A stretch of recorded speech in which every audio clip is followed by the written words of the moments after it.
This is the moment we waited for. Everything you want is right here. We gon' give them what they came for. We gon' take it up from last year. Shoot 'em my shot, boy, I'm long range. Me and the team on the same thing. Stayed down, never switched up. Only thing changed was the game. I'm in the zone now. Nothing can change what we on now. When I pull up, know it's going down. Foot on the gas, ain't no slowing down. Aiming for greatness, no settling. Kick down the doors, they won't let me in. What up, what up, what up? It's your boy Phil Porto, aka Phil All Caps, aka That's the Spirit. If you're joining us from my whiskey account to lock in with Redwood Empire today. And man, this is hard. I'm gonna be completely honest. I was talking to my guy Apollo in the back. What y'all see is what you get from me today. Typically I try to have multiple lights and I try to do this whole like presentation of making sure that I'm delivering the best. But honestly, I straight up was at a point where I was like, yo, this team has not shown up for me and the fans in the whole 2026 calendar year so far. So why should I show up for them? So I'm showing up for our viewers. I'm showing up for our friends. I'm showing up for the Knicks community. But what you see is what you get. I'm just bare bones, one light, one microphone, one camera, and it is what it is. And we're just going to try to work through this episode. And like me and Apollo said, you know, at the end of the day, we're just going to be thankful that even though we haven't been able to watch good basketball, at least we can sip some good whiskey and hang out with some good people tonight. So we're looking forward to at least hanging out with y'all in the chat. If you guys can, please hit that retweet button, hit that like button, hit that subscribe button. We've passed 9K. We're on that journey to 10, and I'd like to see it skyrocket past that as well.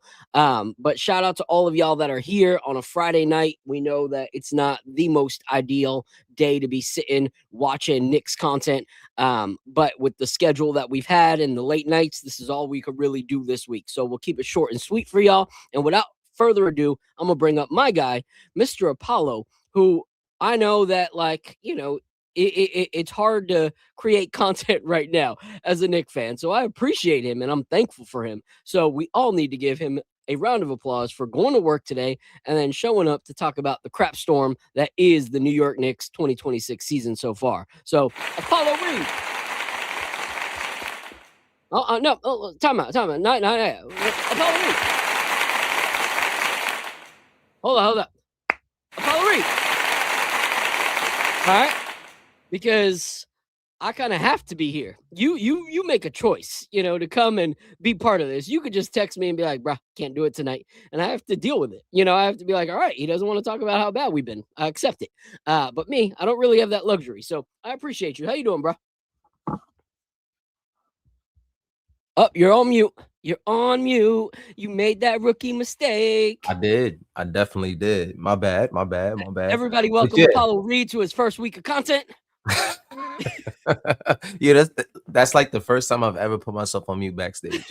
So like, I guess that's a sign to never do it again. So yes. We're good. But yeah, I'm good, man. You know, everything besides the Knicks has been good for me. So yeah, I just been thankful and I've taken in the new year. I'm going to be in the Garden on Wednesday next week. Nice. For my birthday. My birthday is Thursday, but for the Brooklyn Nets game, so they better get it together by then. That's awesome. That's awesome. I hope if we lose to the Nets, man, let's not Knicks even hate you. The Knicks hate you. I go back home. This is how you treat me. Well, that's what I'm saying. Don't feel pressure to join next Thursday. If you got like a celebration that you doing with your family next Thursday and you need to skip out, let me know. Yeah, man. I think actually I'm gonna be in New York the entire week. So I'll let you know. Live it up. If I need to find somebody, I'll find somebody. So that you can enjoy yourself while you're out there. Shout out to everybody that's in the chat. Appreciate you all so much. Like I said, hit that like button, hit that subscribe button. We're going to have a good time today. We're going to have one of my guys from Knicks Twitter, Ev. He's going to come on in a little bit, and he's going to chop it up with us about the state of the New York Knicks. Shout out to my guy, State of the New York Knicks. He's been going crazy on Twitter. You know, State is at that point where he's like, I told you all to burn it down. You know, like, I was right. You know, like, all right, I'm not even going to fight you on this one right now, State, because I was an apologist for some of these players that now deserve to give us apologies for how they're playing. Right. So, without further ado, bro, let's jump right into it. The last 9 games, we have lost 7. And if you look at the list of teams that we've played, it's unacceptable to lose 7 of these games. And we don't need to, hash out all of them. But let's go through. So since the game on the 31st, where we lost to the Spurs, that was a close one. That was a nail biter, all right, whatever. Then we lost to the Hawks, which was the last game that you will ever see Trae Young on the sidelines for Atlanta. We lost to the Hawks. Then from there, we lost to the Philadelphia 76ers. Then we lost to the Pistons. And I believe they were out Duren, right? If I recall correctly, Duren was out. So we lost. Yep, we lost to them without them, which makes me go, okay, if we're saying that that's the team we should be with in the East and they're missing those guys, that's not a good look, that we're losing to them already. Then we beat the Clippers, okay? Then we go to Phoenix and we lose to the Suns. We beat the Trailblazers. We get what looked like a Rocky Balboa versus, some rookie boxer fight against one of the worst teams in the league, the Sacramento Kings. And that score is gracious. All right. We're going to talk about that a little bit later, but that score makes the Knicks look like they actually played a lot better than they actually did in that game. Right. Because they were absolutely awful in that game. And then we go last night and we lost to the Golden State Warriors. So the 2 games you and I will talk about will be the Kings and the Warriors, since they're the most recent. People are probably sick and tired of hearing about the other ones. But what is your thoughts on these last 9 games? Like, we have won 2 games since starting the year, which is crazy because we did talk a few weeks back about how, I was talking about how we got to chill out on how great we think this team is, because we've had a pretty easy schedule to start the season. Like, we had an easier schedule. I know we kept on, seeing fans go, oh, OKC had an easy schedule. Well, we had an easier schedule to start the season as well. Like, they weren't the only ones. Now we're starting to play other teams and we're losing. And then we're playing teams that we should abolish and we're losing. So what are your thoughts on this abysmal streak? It's like, it puts me in a mode where I'm questioning everything. Like, is it the coach? Is it the players? Is is something going on in a locker room? Like, you know what I mean? Like, I don't know what it is, because at this point, we know how talented this team is. So what is going on? You know what I mean? And it's not like, I don't know. Like I said to you backstage, I'm like, sometimes I feel like these games are blending together, how bad we're playing right now. It's just, I can't even pick them apart. But just the last 9 games have been tough to watch. You know what I mean? Sometimes I'm going into the game and I'm like, they're probably gonna lose this game. It's like, I actually said that last night. Going into the game, I'm like, we just lost to the Kings, and it's a back-to-back.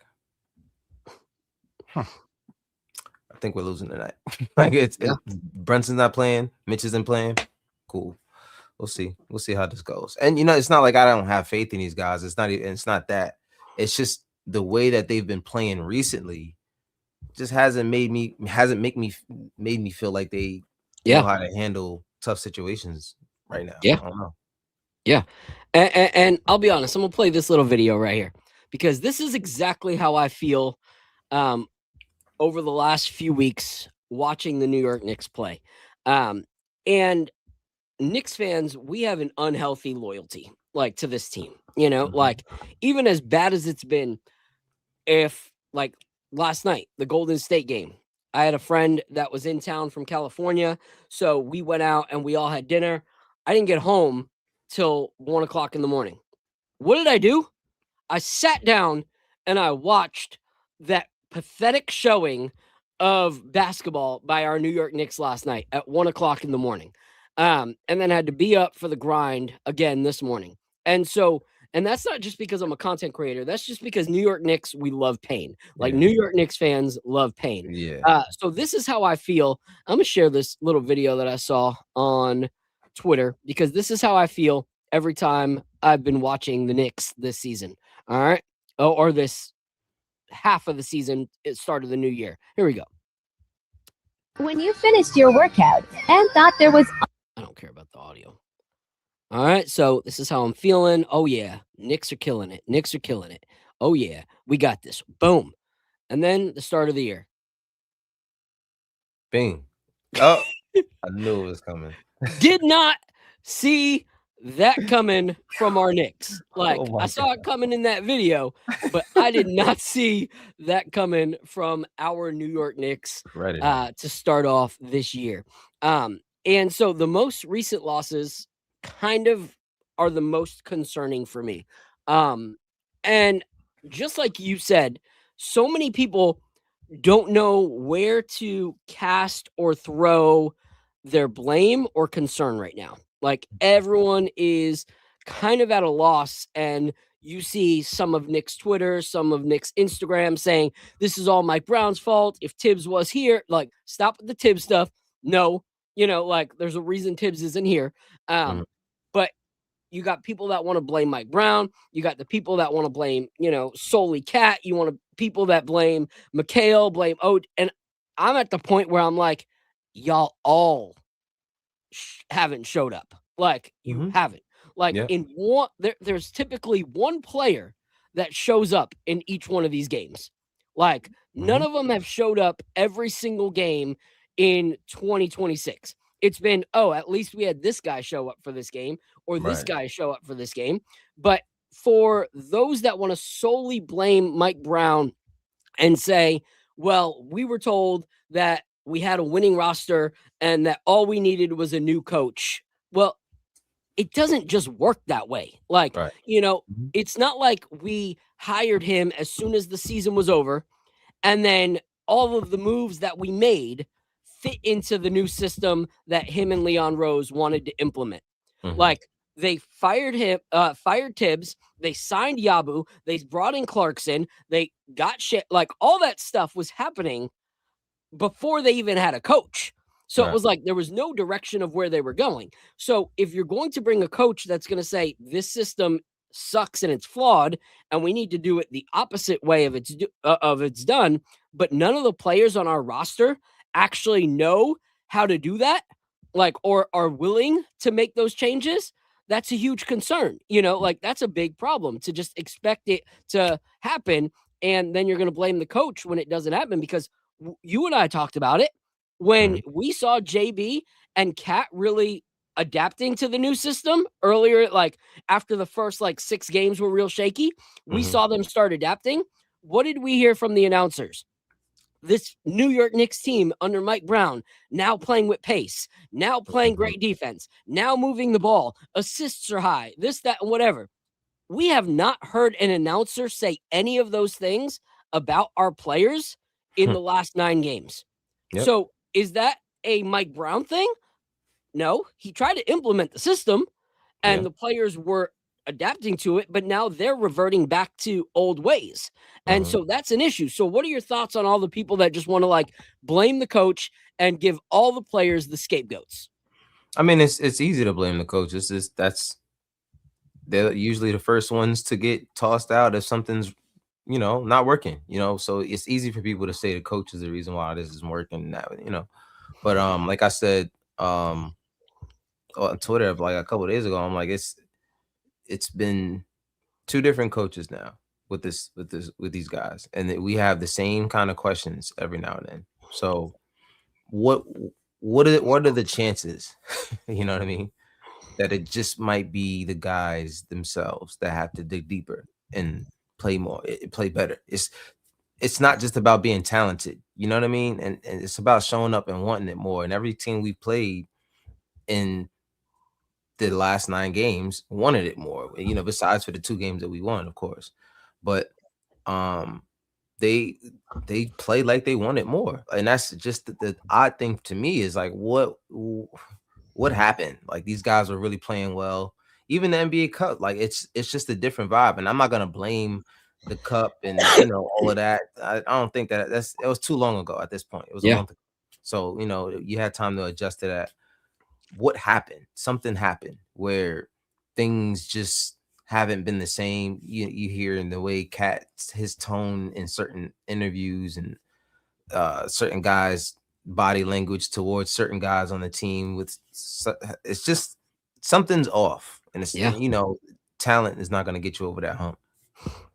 Yeah. And it's crazy because it's like, I understand if you're like, man, that rotation cost us the game. Like he put in the Mhm. wrong guy and it cost us the game. It was a close game until he did that. Cool. Go at the coach all you want, on Right. something like that. Or the lack of DOR minutes after he had an outstanding game. You want to come Mhm. at the coach for that? Cool. So will I. DOR should be in these games. Yeah. But to scapegoat lack of effort, lack of Mhm. actual like taking good shots, Yep. the fact that you want to complain as players more than you want to actually hustle, and then your excuses are the effort just wasn't there. Mhm. Is that an excuse? Like the effort wasn't there? I don't get Right. that. Like, how is that an excuse? Why wasn't the effort there? That's the question.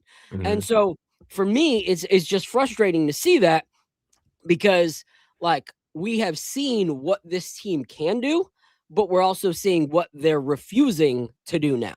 Mhm. And the problem is like if we had never seen that it could work, we could be like, oh, this is just Mike Brown's The system Mike does Brown not thing, work. right? Exactly. But we went on those runs that we were all excited about Mhm. where we were like, yo, Cat and JB can adapt to this. This is crazy. This is going to be good. Eastern Conference, here we come. Like finals, here we come. So them going back, that's not a Mike Brown thing. And so there's a proverb, Proverbs 26:11, and it says, as a dog returns to its vomit, so a fool returns to its folly. Like what we're seeing is straight up foolishness. Yep. It's the Knicks going back to old ways that did not and would not work. And so let's get into this Kings game because this is where I have a hard time with the blame Mike Brown solely. Not Mhm. blame Mike Brown in conjunction with, but Mhm. solely blaming him is Right.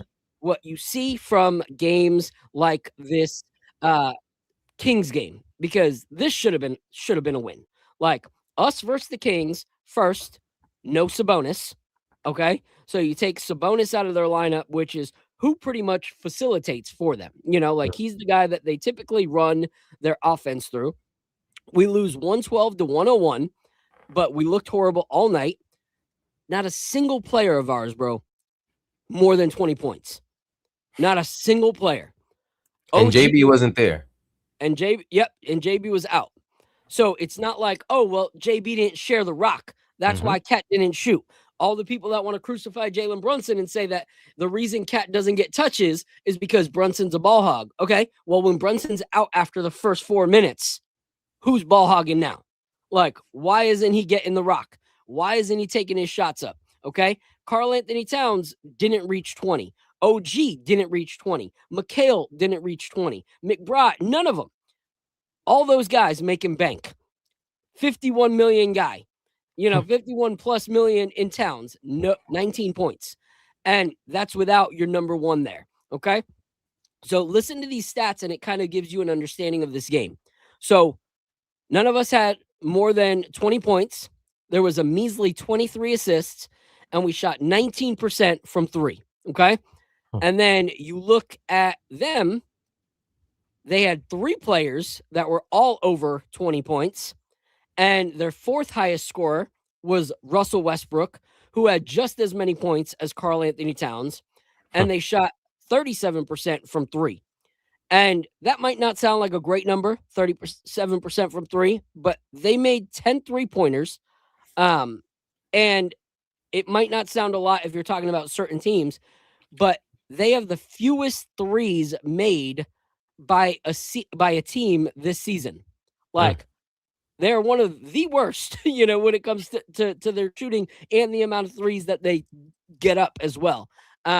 So that is the team that we lost against. And this right here, I'm going to go straight to you. What is up? Shout out to Carbon Intellect. Appreciate you so much. This is the video that is going to make me point out to the people that have an issue with Mike and saying he's the issue and not the players. And this will go to you right after this clip. All right. So here we go. We've all seen it. All right. Josh Hart passes the cat. Cat slips. All right. They're taking it down. He's walking. He's walking. They shoot. Fight for the rebound. Now he thinks he's going to get the ball. He starts going back. But so many people were like, he thought he was getting the rebound. That's why he didn't. No, he was not getting the rebound at that time. Not at all. Look at how much time goes by where he slowly gets up. And then I'm going to pause it on my favorite part. All right. So he's slow, running, walking. This right here. Ready? Here we go. Look at that. I'm going to stop half court after they took a shot, and I'm going to wipe down my shoes. That was bad. That's crazy to me. Poor timing. You had enough time to wipe off your shoes, and people are saying, oh, it's because he slipped. Like, that is crazy. That is just crazy to me. Shout out to my guy, Ev. He's supposed to be coming up. I don't know where he's at, but hopefully he comes up soon. He said, just reposted the stream. Appreciate you, my guy. See you in a little bit whenever you get up here. But that's crazy to me. So what is your thoughts on what we've seen when it comes to effort? Because Mike Brown can't force a player to play. Like, at the end of the day, you know, an orchestrator can direct you on what a violinist and what a pianist and what a saxophone player are supposed to be playing, but they can't force them to actually play the music. Like, that's on the freaking musicians. So what's your thoughts on this effort? It's on the players, man. They gotta show that they actually want to be here and play together. And that game was a test for me to see, okay, well, when Jalen's not here, who steps up? You know, who puts the team on their back? Which one of those guys is the guy that we're gonna go to tonight and have a great game? You know what I mean? And fight back at a team who, all right, well, clearly we knew Precious was gonna come out with attitude. Who didn't know that? Like, you know what I mean? Like, if we knew that, you think they didn't know that? Right. So to me, I'm sitting here looking at the game, and it's like these guys are just outplaying you every single play. You guys are getting outplayed, and it's I'm watching it. Number one, you guys are jacking up. You with 41 threes we took. We took 41 threes and made 8. Yep. You know what I mean? And like, talk about effort, man. Like, like, I don't know, man. And you see plays like that with Cat, and you know, everybody's talked about it at this point, and I don't want to keep ragging on the guy, but you know, I don't see another kind of superstar. You know what I mean? I don't want to say any names because then people will be like, well, you want to trade him for? No, listen. I don't see another kind of superstar giving up. Like, and I mean someone who understands what it takes to win. Like, not just a star, not somebody who can put points on the board. Because I can see someone like James Harden doing that. You know what I mean? Because he's that kind of star. You know what I mean? Those kind of guys fit into that kind of category. And so you know what I'm talking about. Yeah. But you know, when I'm looking at Cat and I'm like, bro, you gotta fight. You gotta fight back because everybody has been on your back, bro. Like, you haven't been playing well. Your stats might look good every now and then, but it doesn't feel good watching you play, especially in the past 9 games. It's something's off. You know what I mean? So I don't know, man. It was a rough game. You see Precious come out there, go crazy. Of course, we know what DeRozan was gonna do. He was killing Josh Hart and whoever was guarding him, getting Mitch in foul trouble. I just It was embarrassing. Like you said, the score doesn't do it justice. Yeah. If you were actually watching. So it's crazy. And this is what I was saying about like construction of a roster without knowing the direction of where you're going. Like you get Karl Anthony Towns that has never been a player that actually is going to hustle for anybody. Let's be honest. Like he just hasn't, like he didn't do it with Tibbs in Minnesota. He didn't do it with Tibbs here. Like he's not a hustle player, never was. But then you let hustle players like Precious Achua walk. You let players that are actual like fighters. And yes, he did not work well here last season, but anyone who can say that he was properly used under the previous regime of the Knicks is crazy. Like, let's just be completely honest. Okay. And I also think that was tied to the coach, however he felt like exactly. Yeah. And so Precious Achua, 20 points, 14 rebounds, 6 offensive rebounds, 2 blocks, and 2 steals against us. And he had just come out with an article where they were talking about like, where they were talking about fans and the coaches were talking about it was, the bench, we didn't really have a bench last year. And Precious had a direct quote which said, I don't think we had a bad bench, but you can't say something isn't working if you've never actually tried it. And he was talking about Tom Thibodeau actually trying things.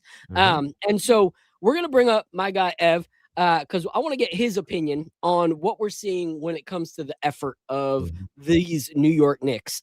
Because the topic that you brought up, which is one that I really, really want to talk about, is what happens when Jalen Brunson's not here. And so I'm going to bring him up. I'm going to intro him, and then I'm going to ask him a question based off of a tweet that I saw. But I like this guy because he could be out incognito. He can hide in the trenches on Knicks Twitter, but when he comes out, he comes out swinging. Like he knows his ball. He talks, a good game, knows what he's talking about. But he's also not involved in all that crazy Twitter drama. Like sometimes I'm just like, yo, I'm not 15. I can't be on Twitter right now. And so I love that he could give takes without all that drama. So without further ado, this is my guy, Evan. Ev, do work. What up? What up? What up?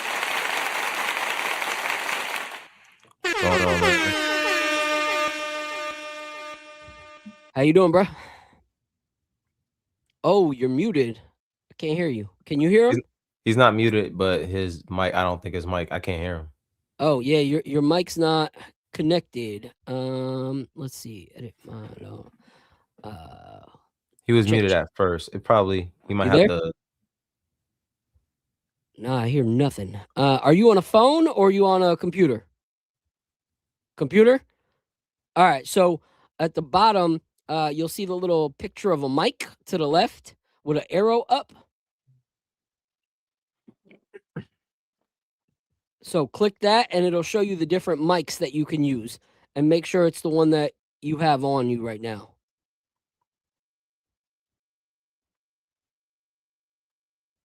I don't hear nothing. You hear anything, Apollo? No, I don't hear. Try leaving and coming back. Maybe like restart the whole. Try to exit out. Mm-hmm. Try to exit out and then come back in, because we can't hear you. Yeah, I think that's what had I think happened to Frank a couple shows ago. Yeah. All right, so I'm gonna go through some of the comments right here. Carbon Intellect said we got a bigger number 30. I said that on Twitter yesterday because Knicks fans they got like. It's so funny, especially the ones that were like diehard Randall fans. They have revisionist history. That's one of my like favorite podcasts back in the day. What's his name? Malcolm Brogwell. Yeah, he had a amazing podcast called Revisionist History, and it's like as time passes by, people will tell a story so differently than it actually was. Now we can hear you. All right. Okay. Hey, how's it going? Chilling, bro. All right. Yeah. Sorry about that. I don't know what was up with my headphones, but it was all set up right. And then I left and I came back and we're good to go. No, you good, man. So I was just talking about, like Knicks fans can based off of their favorite player or whatever their loyalty was. They can have like revisionist history, you know, because I see people like, oh man, if we still had Randall, you know, look at how Cat conducts himself. And I'm like, yo, do you not remember all the like episodes that we did talking about Randall and his posture and booing the team and everything like that? Like, that's crazy. And then shout out right here.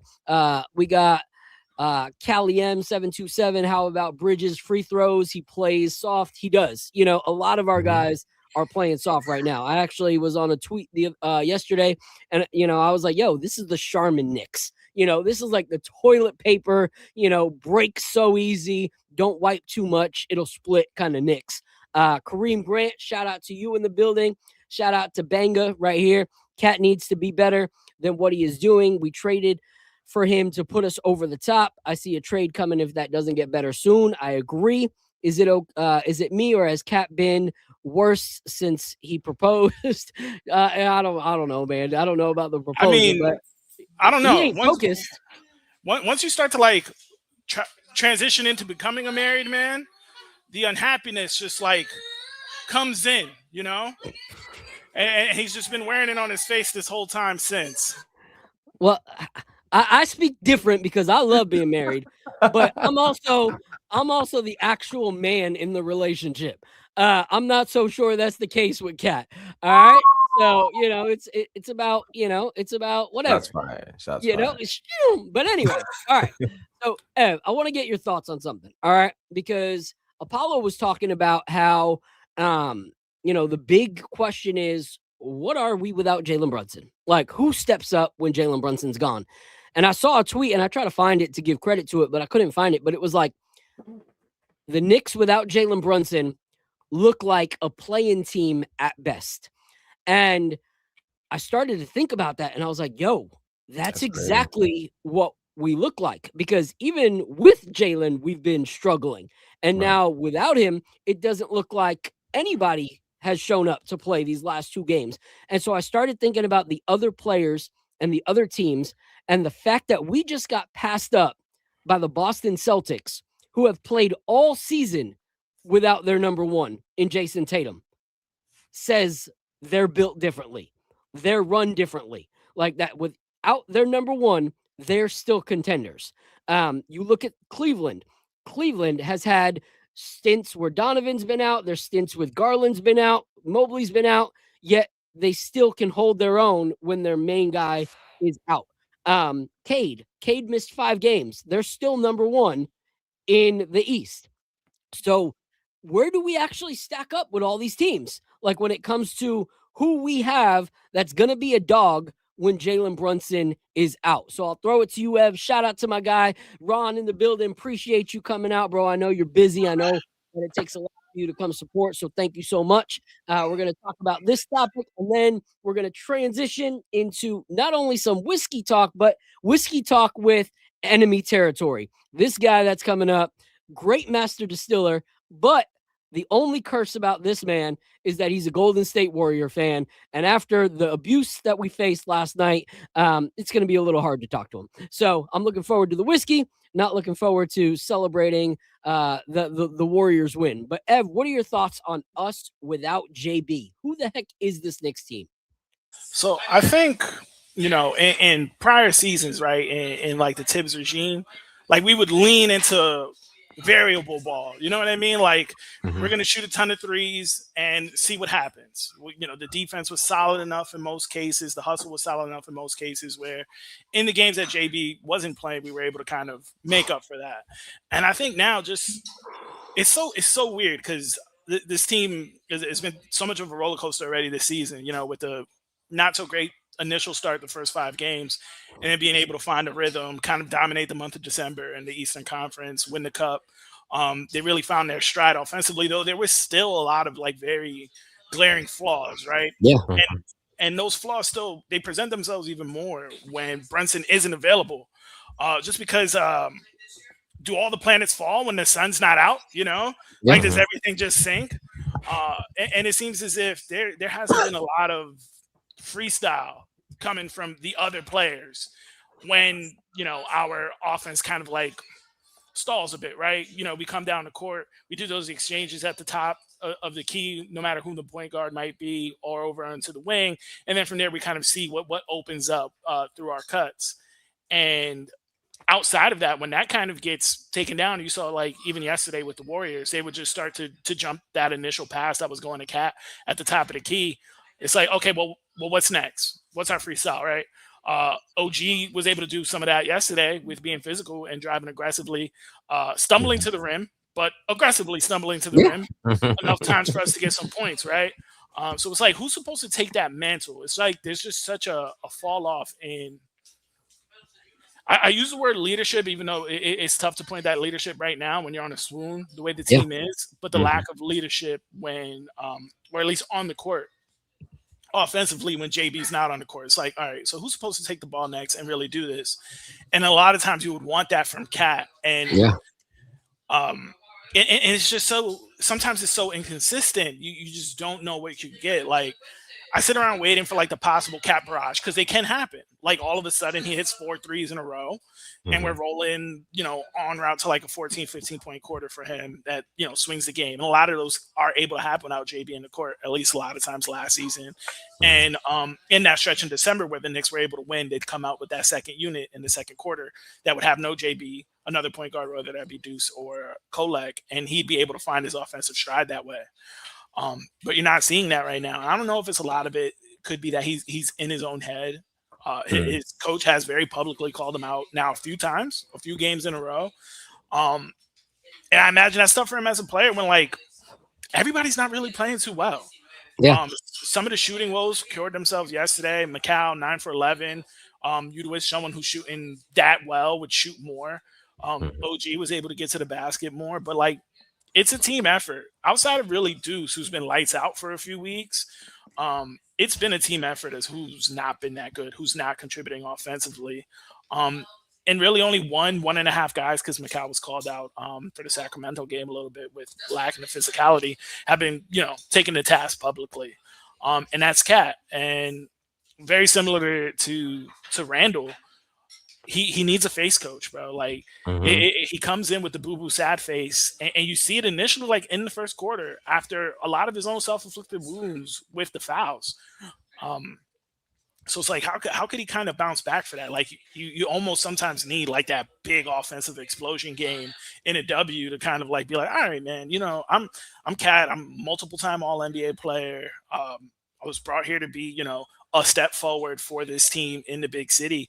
And it just seems like a lot is weighing on him, circumstantially throughout, the games that we've been losing. Yeah. And one thing that's frustrating is like, people are like, oh, his ego or his, he's broken because he's been called out by the coach. Da, da, da, da. I'm like, first of all, I played ball, not at a professional level. I wasn't getting paid $0. And I had to learn how to put my big boy pants on and listen when my coach told me that I was doing something wrong. When you're making $51 million for the season, and you're shattered because you faced your coach calling you out, you were okay in the earlier months where Mike Brown was giving you mad flowers. Like, you had no problem him publicly doing that.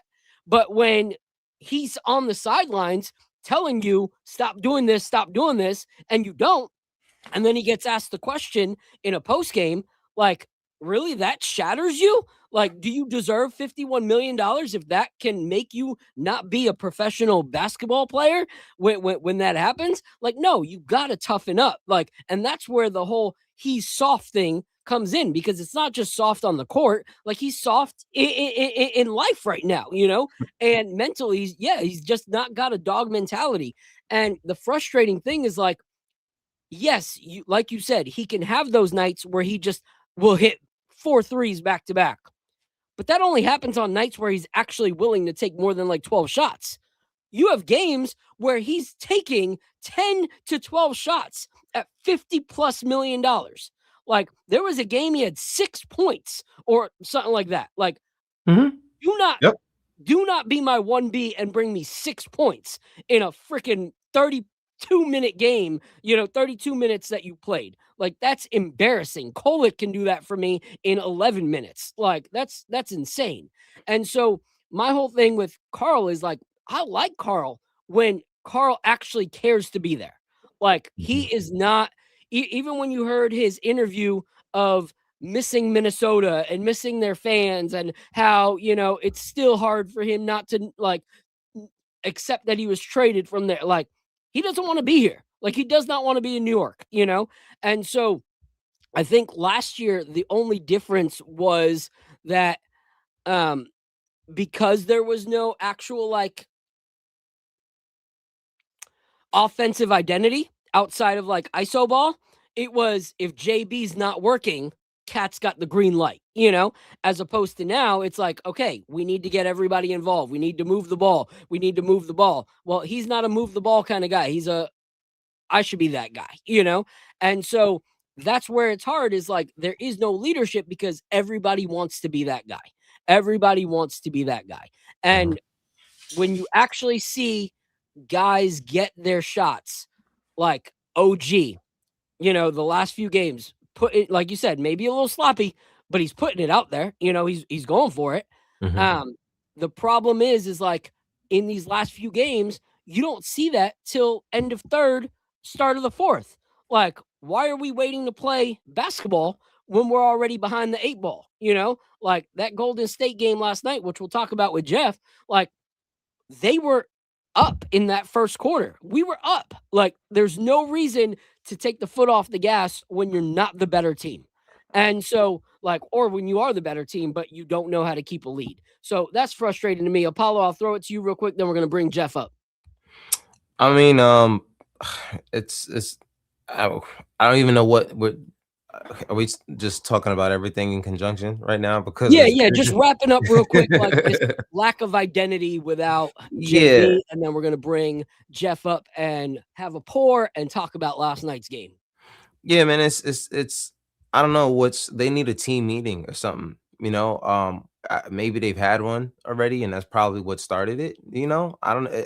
It's something is off with the chemistry, and it's embarrassing to see other teams come in there and make us look like we're not. And that was the other thing that I kept saying over the summer. Like, our window is wide open. These other teams are out, and Tyrese is not there, and Jason Tatum isn't there. But every other team in the East said the same exact thing going into their training camp. You know what I mean? So you still got to go out there and earn it. You're not just going to win it over talent because you're more talented than other teams. Because if we're being honest, there's a lot of talent on this team. If Cat is playing up to his potential, he is the best player on this team. If we're being honest, if he's playing up to the potential of his talent, he can be the best player on this team. But JB just does it because he just has it up here, and that's when you see a stark difference, because some guys might not have it physically compared to other guys, but some guys earn it, go out there and earn it more. And that's, sometimes you're starting to see that. So I don't know if it's without Jalen there, it's blatantly obvious that we don't have weapons that you can really depend on. Like you mentioned, OG stumbling to the basket, getting his buckets, which I appreciated because somebody had to look like they wanted it out there. Yeah. You know what I mean? Even though it was in the last 6 minutes of the game. Cool. But that's what I'm questioning. Like, why did you take where is this OG all the time? Like, I'm sure Jalen Brunson would not mind if he wanted to play like this all the time. I'm really trying to understand why these guys don't take, like the Detroit game. You guys only taking 4 shots, both of you. I highly doubt Jalen said, "Yo, I don't want to pass the ball to you guys today, and I don't want you guys taking shots." I'm pretty sure that Jalen didn't say that to these guys. So when you go out there and you allow another team to keep you to 4 shots a game, that seems like more of a choice than anything to me. You know what I mean? So yeah. And so last thing I'll say about that, I just saw Banga, I hate to say it, but Jimmy Butler looking like he was right about Cat. And I think that is in regards to the apparent like locker room quote where They were no longer seeing eye to eye. And he pretty much said Cat is as soft as baby manure. And, you know, I think that, you know, what we've seen, unfortunately, is a player that can, but a player that isn't. And that's the frustrating part.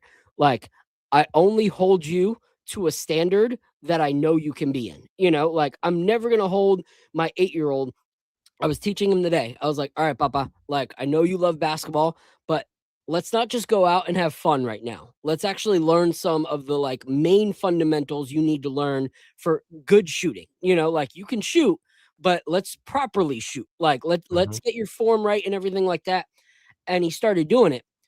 But I started him from the hoop where I knew he could actually do it. You know, I wasn't saying, hey, shoot from the 3-point line that I shoot from, and I'm going to raise the rim up to mine.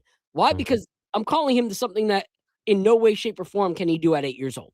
You know, like, why would I do that? You know, I'm calling him to something to see him fail. That would be horrible. That would be, you know, someone that's just a jerk trying to prove that this person can't do that.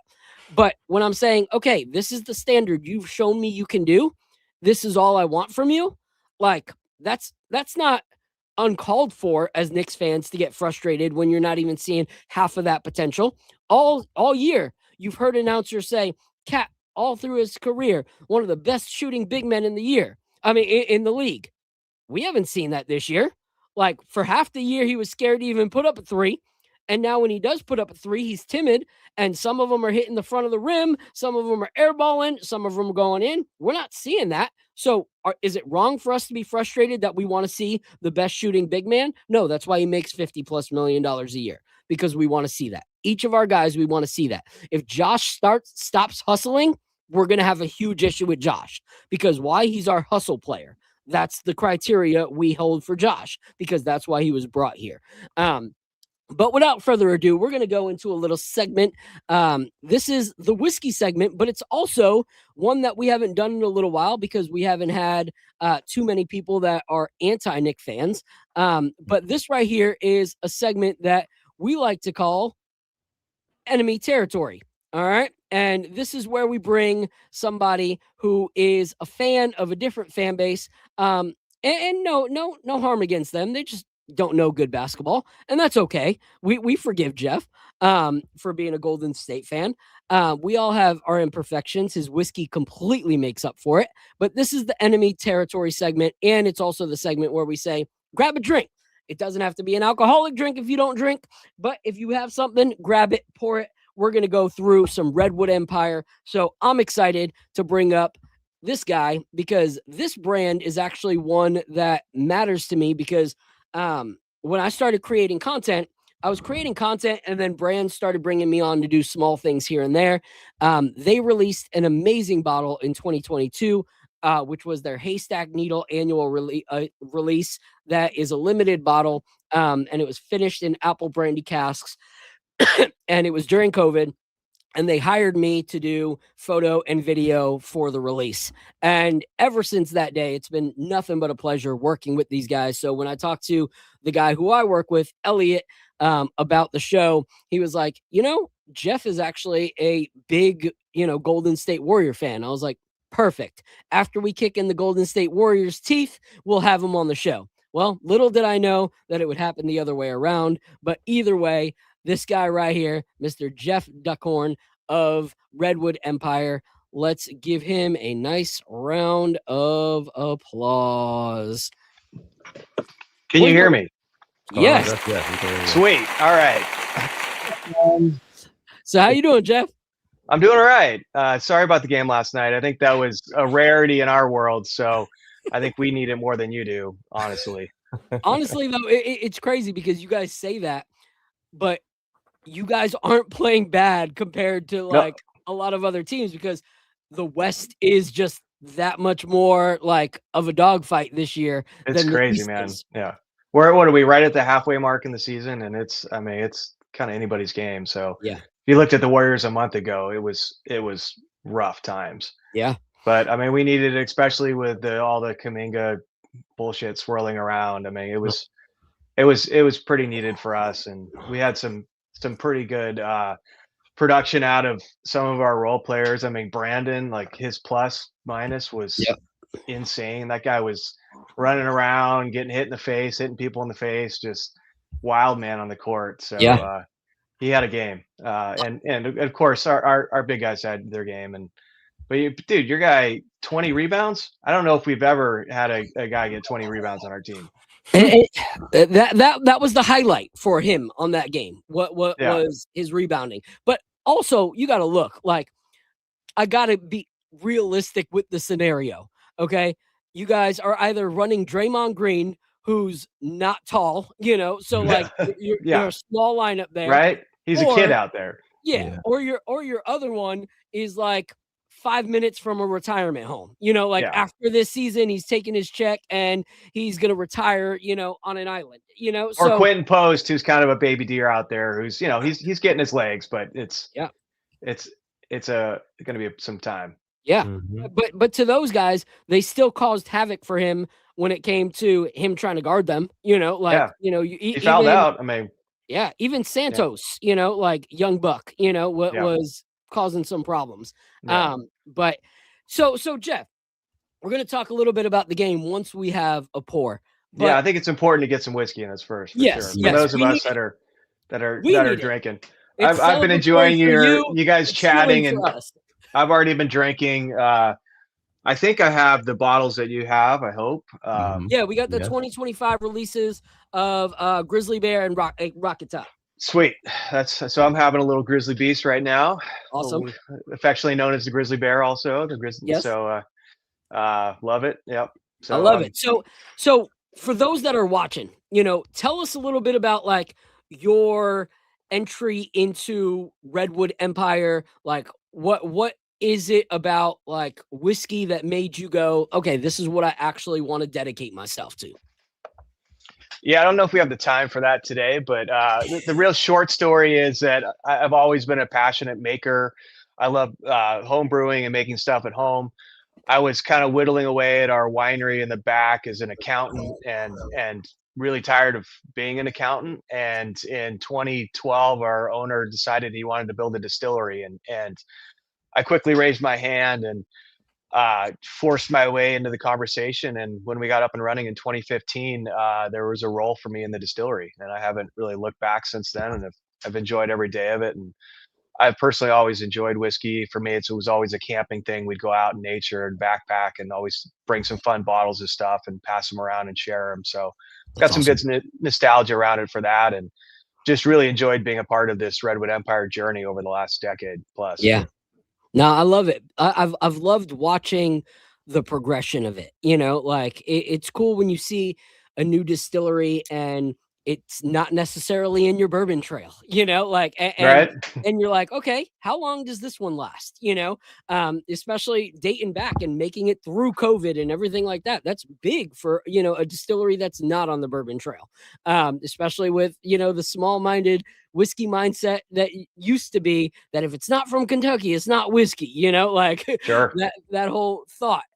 So seeing you guys just continually put out bottle after bottle and seeing how quickly it went from, oh man, that release sold out in 2 hours to, oh, that release sold out in 4 minutes, like it's just that big of a difference that I've seen over, the past few years. And I absolutely love it. So what would you say before you were, even working with, like, what is one whiskey that you're like, this is one of my favorite pours, like has always been, will always be? What's a pour that you can constantly like go back to, or even like a brand umbrella that you're like, this is one of my go-tos? Oh man, there's so many out there, but I mean, American whiskey, I really appreciate Four Roses. I love what they've done from just like a single-minded approach to whiskey. Like, we're just going to do bourbon. We're going to do some minor tweaks here with yeast strains and a little bit of, differences on the mash bills, but really we're just going to be hyper focused and release amazing products. And I've gotten to go out there and taste out there at the distillery and just really appreciate what they do. I also like that there's a little bit more restraint in their bourbons. They're a little bit softer and a little bit more delicate, which is something I think we strive to as well. Yeah.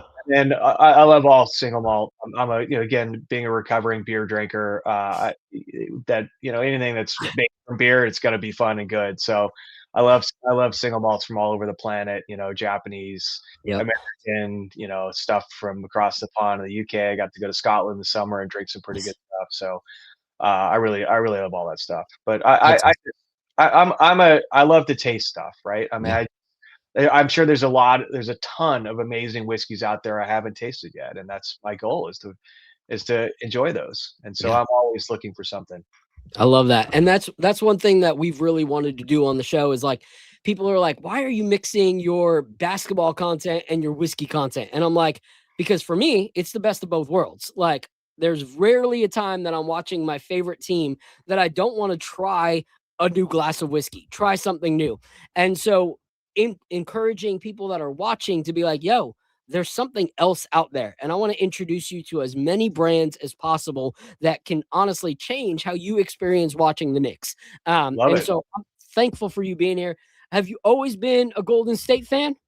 Yeah, I mean, I grew up in the Bay Area, so I've been here in California for most of my life, right outside of San Francisco. I had the great fortune to get to see some games back in the days when they weren't very good, but I got to see, Jordan play and some of the other stars play. We would all kind of go to the games, and we knew we sucked, but it was a great opportunity to check out some of the stars at the time. And so, always been a fan. I mean, it was weird when they left Oakland, and Yeah. it's a new era. I mean, it's very sad for the community there in Oakland. And I went to school in Berkeley, and I love the East Bay, and so that was kind of a tough road for us, and just sad for the community overall. But they've got a pretty special thing going right now. I mean, Yeah. we've been very spoiled in the Bay Area to have all three of the big sports the way they've been over the last 30 years. So it's pretty good times, and I think we're kind of I know we're at the end of an era, so it's just kind of like enjoying every day, right? I mean, it's Yeah. like watching what Steph does is on a day in, day out basis is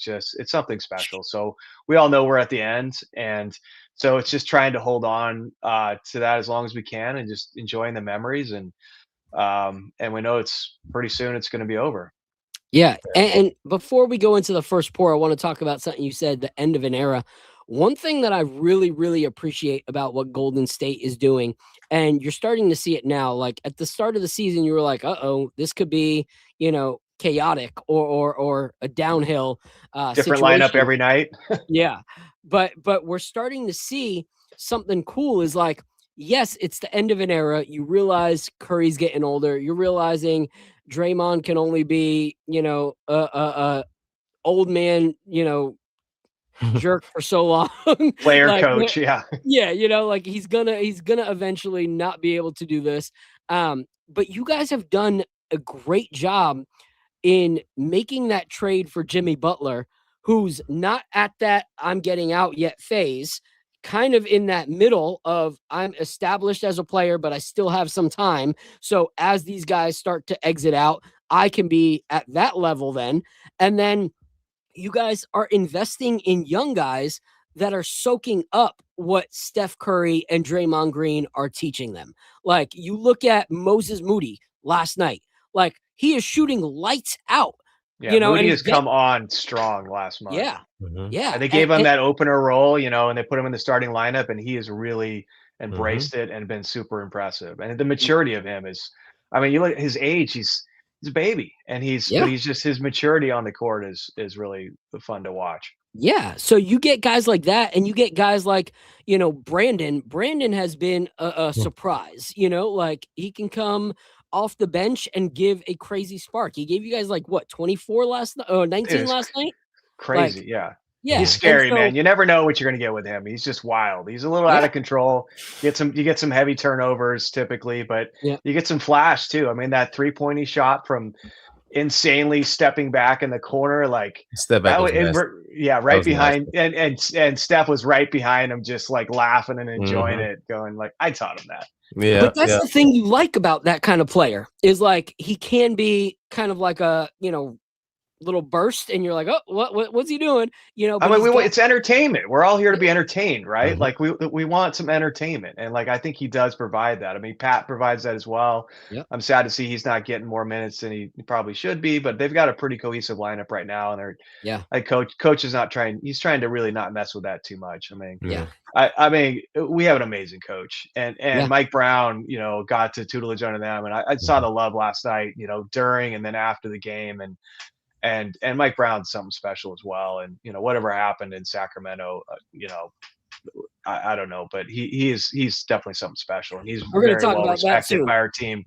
Yeah, but it was fun to see that last night. Yeah. And so I just like that you guys have a here and now, but you also have a for tomorrow roster that's Maybe. continuing to develop. Maybe. I mean, it's to be seen. All right. So which of these two pours do you want to dive into first and tell us a little I bit? typically would start with the bourbon. It's right. a little softer, a little sweeter, and then that rye is just gonna, you know, it's gonna punch a little harder. So once you go rye, you never go back. Yeah. So I never this is practiced that bottle, man. Still, yo. first time. Oh This damn! Look at that. You packaging guys is- getting freshies. Yeah, man. we got the tubes. I love the new tubes. Yeah. The new tubes are new for this year. This is batch 5 of our bottle and bond. So this is a release we do once a year. For me, it's personally very special because it's 100% distillate that we made. It's always a 5-year.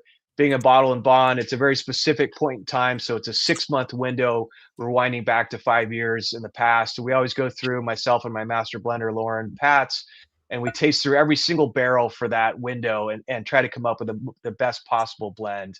Yeah, this batch 5 is cool. It's got a little bit more highlights out to the batch. It's on the necker, and then those sexy tubes you just showed off.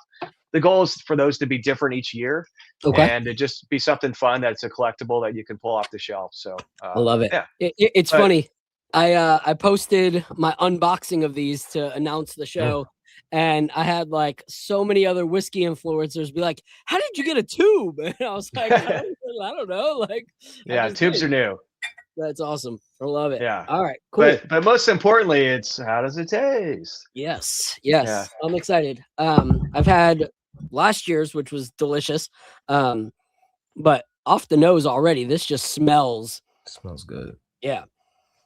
Yeah, this Smells is. good. I mean, I think this is pretty indicative of what we're getting on our Grizzly Beast batch over batch now. I think there's some similarities to batch 4. I mean, a lot of bright red fruits, you know, cherries and plums, and just some really nice, you know, high fruit notes. What we were getting this year on this batch 5, which I think is part of just our evolution as a distillery, is we're getting some more of those candied sherry notes as well. And when you get into the palate, you're going to get some of that as well. So I just think this is the development on this, I think, is by far our best bottle and bond bourbon yet. Just for a 5-year, it has a lot to give you. It's got that nice linger. It's 100 proof. That's by definition, you're talking bottle and bond, you have to be 100 proof, which for me is a really nice sipping proof. Not too hot, you know, but enough alcohol in there to really punch through and give you that nice, long, enjoyable experience. And so, yeah, super fun. I love my Lauren, my master blender, she is the woman with the words, and some great words she came up with were boozy plum, warm blackberry, sage, tarragon, cantaloupe. And then as you get into the palate, a little bit of that Earl Grey. So because it does have some decent rye grain in there, you know, honeycomb, pomegranate, and then just expansive on the finish. So she's the writer of the two of us. Just super fun.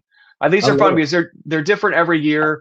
Our back label is always going to tell you the individual batch, and my focus is not doing us justice here right now, but I'll read it too. It's this batch is 67% corn, 17 rye, 10% wheat, and 6% malt barley. So it is a 4-grain bourbon. That 10% wheat does give you some nice textured notes and some nice, you know, softness on the mouthfeel and some nice fruity notes. So, and then that rye, you know, for me is just gives you just a little bit more intrigue. So yeah. What are your thoughts, Apollo? This is really smooth, man, and it's like a warming. It's not too spicy. It's, you know, and like you said, it's only 100 proof, so it's not like too strong. But it's a warm, smooth bourbon. I really like this. This is Yeah. I'm a big fan of it already. So Love it, so man. Jeff, it's cool because I tell this to all of our hosts. I mean, all of our guests. Apollo, when he started, didn't really drink bourbon or rye. Like, it just didn't. So like since season 1 to now, it's kind of been his journey of learning what he tastes, And so now when he hears these things, when I hear these things, I'm like, yo, this guy's getting it. Because that's exactly what it is. With this one, you have the warmth of the rye. Sometimes you get hit with the spice of the rye, but this, you get the warmth of the rye. And that's what I love, because right now it's actually cold as crap for some reason where I'm at. And the windows are open and I can't get up to get them because I wouldn't be on the show. So I'm in a sweater freezing, but this is like warming me up. So I'm thankful for that. Glad I can help out. I do get the clove that she gets. And I do get the like red cherry that you said. But I also get like hints of plum to kind of, wrap that sweetness around. And so the sweetness with the warmth is like a perfect pairing. This is a great pour. Thanks, man. Appreciate it. So we launched these usually in the fall. This came out last fall. I was running around and mainly in New York and then the boroughs and then into Jersey, and it should be hitting there probably, as we speak. I would be rolling over to this batch, so it should be available. We did a pretty healthy run of this for batch 5, so should be something that's up. Go to your independent bottle shop. If they don't have it, ask for it. That's the thing most people don't realize. If you go to your bottle shop and you ask for something, like, they want to make you happy. So yeah, most times they'll bring it in for you if they can, and they'll take care of you. Yeah, I love that. So before we get into the next pour, guys, I am going to post Redwood Empire's Instagram account there for you guys to follow what they're doing. Check them out. Honestly, there's so many good pours. Like I did some photos for their previous like malt releases, which were absolutely delicious. And so anything you can get from Redwood, I truly think you guys would enjoy based off of the bottles that we highlight here. I believe we actually sampled through what was it? I think we did Foggy Burl last season because that was one of my favorites. So if you guys see a Foggy Burl on the shelves or a Screaming Titan or a Van Dusen, like that whole collection was incredible. As well as one of my favorites of theirs constantly is going to be the Pipe Dream Cast Strength. So if you see that on the shelves, pick them up. And like I always say, if I recommend something and you don't like it, just hit me up. I will allow you to send it to me. I'll give you my address. I'll pay you half of it because the other half is your fault for not liking good whiskey. But I will take the other half off of. I think you hit your mic. We lost you, Phil. All right. Sorry. There you go. Yep. So before the next pour, Jeff, I want to ask you, as someone who is a fan base of another team that saw the New York Knicks last night, what are your thoughts on that team? Like, what are your thoughts on what you saw from us on the court? And what do you think is missing? Because some Knicks fans will believe, even after seeing last night, like it's championship season for the Knicks. But as a not Knick fan, what do you see as a basketball fan? Yeah, I mean, fair. I think that was the first Knicks game I saw this year. I mean, you guys are missing your star, right? So that's tough. It's coming across the country, as I know, watching our team going east is tough. I mean, you look gassed. I mean, as you were saying earlier, you came out hot. You owned the first quarter. It looked like, oh shit, here we go again. Warriors are going to get outmanned. I mean, we're the old guys trying to keep up with the young studs, and it was a very physical game. And for whatever reason, the Warriors they hung with it, man. They were running with you guys, and you guys got to the fourth quarter, and I mean, third quarter seems to be Steph's magic time. I've seen that throughout his career, and he did not disappoint last night, and he had a pretty awesome third quarter. I mean, we were hitting shots too. I mean, I think we were over 50% on 3-pointers. So we had a pretty unusual game from the shooting standpoint. I think you guys just looked a little gassed to me. You just got a little tired. Yeah. So I'm going to ask this question to you and then panel the guys. A lot of times Knicks fans want to find one person to blame. And even if it's their favorite player, they're going to scapegoat it through someone else. And so unfortunately, a lot of people right now are scapegoating and blaming everything on Mike Brown. Like, to them, Mike Brown is the issue. Mike Brown is a bad coach. Mike Brown is this, that, or whatever. But you've seen Mike Brown by being part of your organization, seeing, his contributions there. And so you've also seen that transition takes a little bit of time, like when Mark Jackson left and Steve Kerr took over, like Steve Kerr had a way that he was going to do things.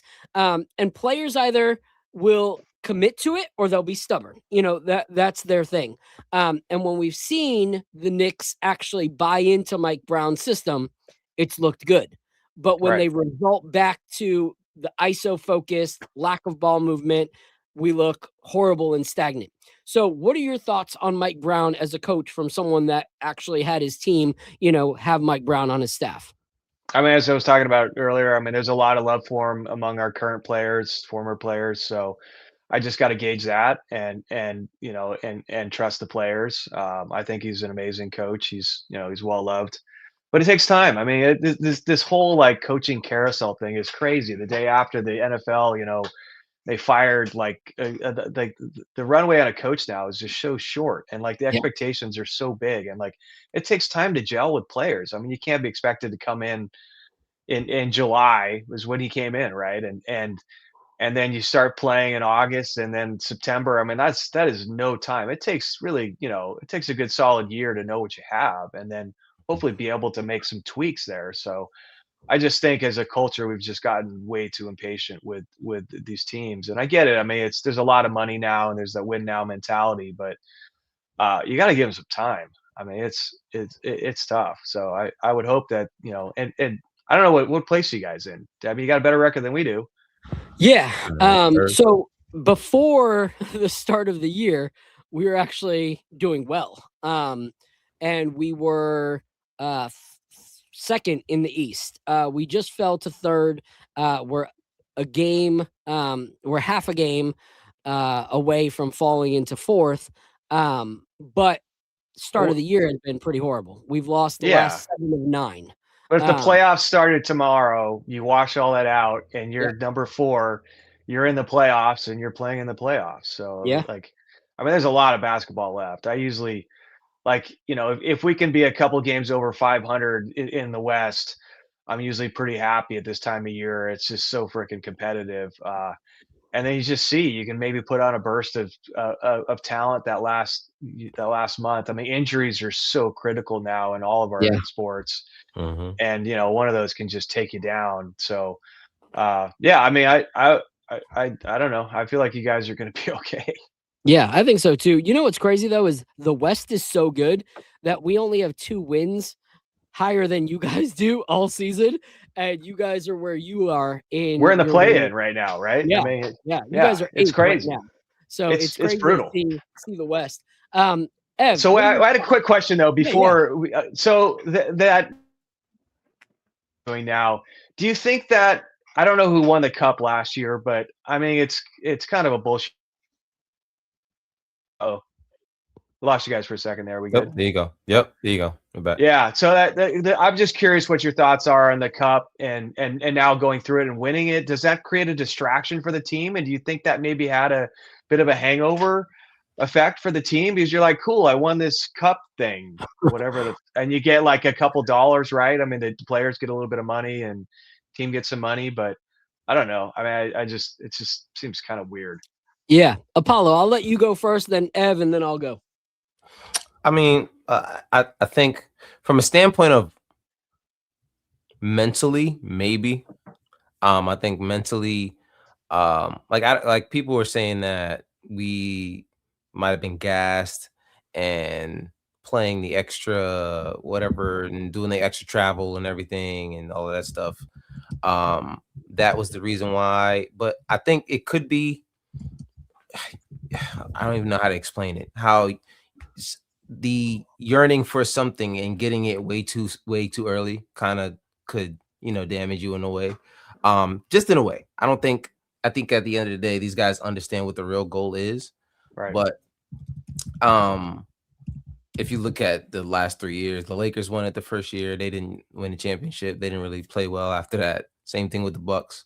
So I don't know. I don't know if there's anything to that, but I do think that this team is way better than what they've been playing like, and we haven't seen them play that well since that tournament. So I mean, professional players, there's a ritual, right? They want to be in a, they like their patterns and their habits. And I just wonder if this like takes them out of their rhythm. You know, it's just like, I don't know. Yeah. What's your thoughts, Ev? I mean, I would say maybe, I think in terms of just the competitiveness that those, especially the tournament games, right? Once they were out of the group stage and they got into the tournament phase of it, you know, Raptors game, not super competitive, but that Magic game, and then, you know, the San Antonio game, very high level, super competitive games. And if maybe there's a little bit of like an emotional kind of blow off in a sense where it's like, whew, wow, what a win, right?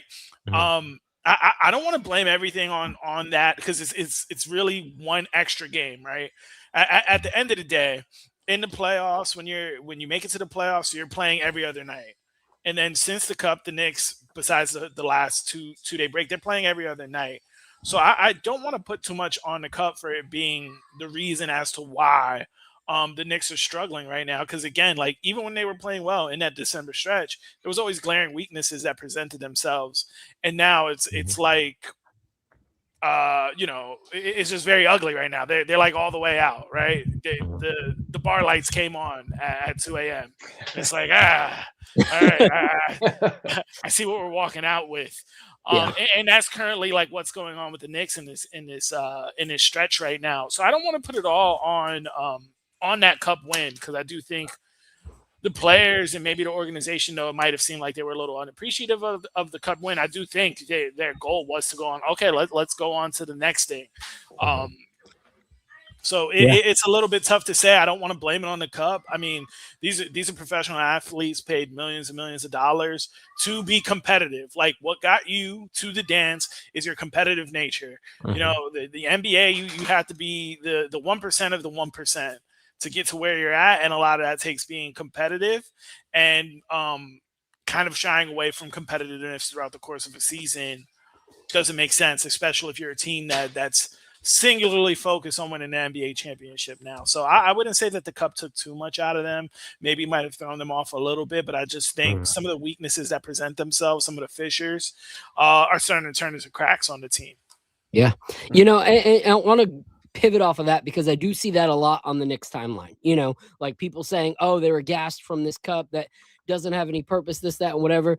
But to me, that's just a cop-out, because if you look after the Cup, we lost our first game, but in those 6 games after the Cup, we won 4 of the 6. You know, so if it would have been a thing that was really killing us, was having to put in that much effort for the Cup, that's when we would have saw the downfall. Like, was in that next 6 game stretch, that next week and a half, 2 weeks. But now we're a month out. Like that's just nonsense for people to think that it has anything to do with that. Matter of fact, it showed me that when there's actually something to play for, these guys can actually do what we're wanting them to do, you know, like, and we're in a different NBA, I think, you know, like I saw a video the other day and it said, this is when the NBA transitioned. Okay. And it was when LeBron and Kobe were at the All-Star game and Kobe slaps the floor and tells LeBron, let's go, let's do it. Anytime I grew up watching the NBA, you touched your mic. Oh, those one-on-one moments when I grew up in the 90s NBA, that was a moment that it didn't matter that that game didn't mean anything. Like it meant something because you were showing why you are an all-star. And LeBron took Kobe up on the challenge for like 0.2 seconds and then threw the ball across court to a guy that was just there from the other team ready to get it. You know, like, and then there was another moment that to win the game, Kobe went to defend him again, and he passes it away and doesn't shoot it. And Carmelo looks at him like, oh my gosh, that is so cringe, bro. Like you passed up the opportunity again. And that's when the NBA kind of shifted from guys that choose when they're going to actually put the effort in and when they're not. Before, it was as long as we're healthy, we're putting in the effort. We're going to show why we get paid to be professional athletes. And so it's frustrating for me to see nights where certain players are putting up 6 points, 8 points, 12 points when they're getting paid $35 to $55 million when I know that they can because I've seen it before. So the cup to me is one of those things where it's like, if you see that you can do it there, you should be doing it all the time. And so that for me was promise, at least, to go, I see the crap storm that we are right now, but I've also seen what we could do when it mattered. So maybe these guys will wake up and act like it matters sometime before the season's done. So I don't think we can blame the cup personally. Fair. Got it. All right, Jeff, tell us a little bit about this next one. All right, so we're on to Rocket Top. This is our second of our 2 bottle and bonds we release every year. This is our big spicy rye guy. I personally am a huge rye fan, so been making rye since we started. They're a little different every year. We typically do a 3-grain rye, so we're doing, of course, a lot of rye. We really like a really nice high rye content, typically 85-90% rye, and then let me just clean out my glass there. And then malt barley, of course, that's kind of traditional. We like to throw a little wheat in. So we've been playing with wheat from early on at the distillery. It was in the Grizzly Beast we just had, and it's in our Rocket Top year over year as well. This batch 5 is 85% rye, 11% malt, and 4% wheat. So pretty healthy dose of malted barley in there. The malt guy, so of course I'm going to sneak that in. And that gives you some nice counterpoint to that rye spice. So again, along with the batch 5 of Grizzly, I think this is our best yet expression of our bottle and bond. So super excited to get it out and bottle, and I hope you enjoy. All right, let's give this one a little swig. All right. All right. All right. Rye is much more polarizing as whiskeys go. Yeah. I think this is a very good example of rye, but some pretty heavy, pine notes, spice notes, wintergreen. Those are all kind of things you're going to get on a rye. I smell like the oak. I smell like brown sugar off of it. Paulo, what are you getting? I love how everybody has. They smell different. We all taste things different, smell things differently. So for me, it's just super fun to get people's different takes on things, and there's no wrong answer.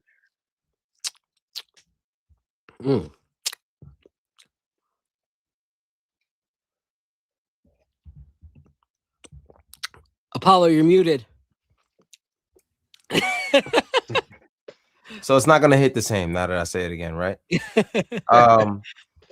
So it's a rye, and like I said, rye, like you guys didn't hear me. I said a rye is gonna rye, So I expected that, so it didn't bite me too much, but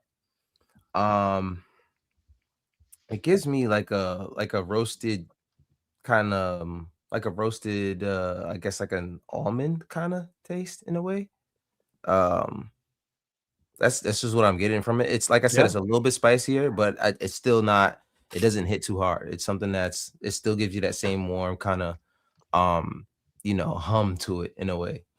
Yeah, I love that. Yeah, ryes are typically more tannic, so you're going to get some more drying qualities to it. Some almost like a dried persimmon.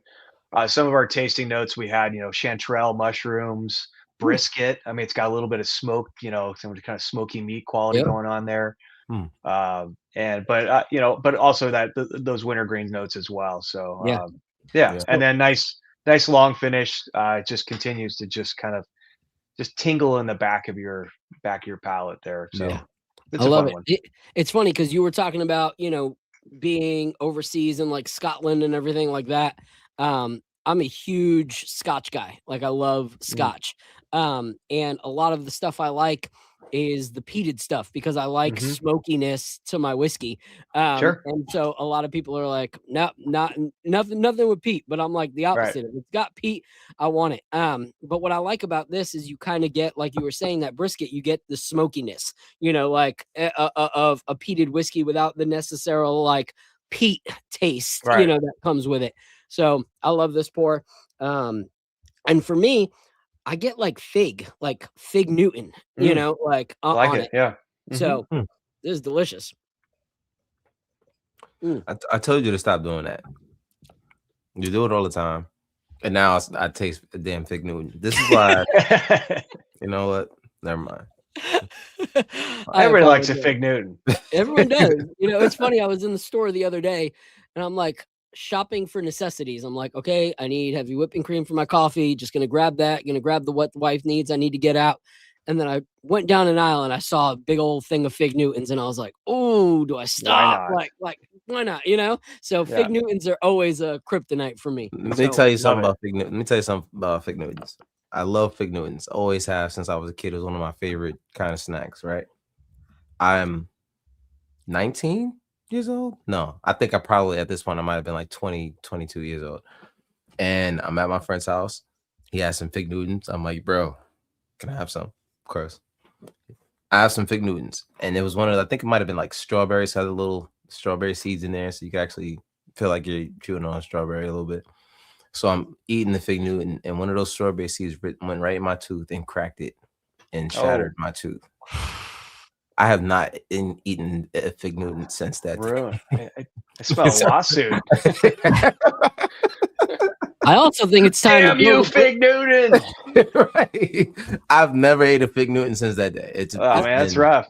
Sorry, and I like them. Now I like them. So I think it's time to build a bridge and get over it. Next time I get there, you and I are gonna have some. What is a fig Newton? Is that a cookie, or what do you classify that as? I don't know what the hell it is. No, it's a Newton. It's too sophisticated to be a cookie. Right? Yeah. Too sophisticated. It's like a mini pastry, you know. The bougie cookie.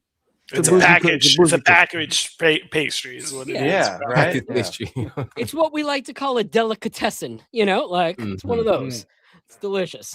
All right. Biscuits. So here's a shot of just of Rocket Top, so we can see it there. This Bottle and Bond series is also fun with beautiful artwork with a tree, but there's also John Muir is kind of our muse for our brand. There's he's in the moon on this, and he's in the trees on the Grizzly Bee. So there's our I don't get to take credit for the artwork, but our art team, the marketing team, they do an amazing job and all that stuff. I've never noticed him in the moon. Like that's the guy from the Emerald Giant, right? Cover. Yeah. And then here in the tree again, my focus is gonna get on us. But he's up there in the tree. Yeah. In the same spot, basically. Wow. Yeah, exactly. Yeah. Just fun, you know. You drink half a bottle and you start tripping, you know. I've owned like so many of these releases. I've never seen him in any of those pictures till you just pointed it out. Wow. Yeah. That's crazy. All right. So Jeff, let us know what you have in the pipeline. Like what should people that are watching look forward to with Redwood Empire over this next year?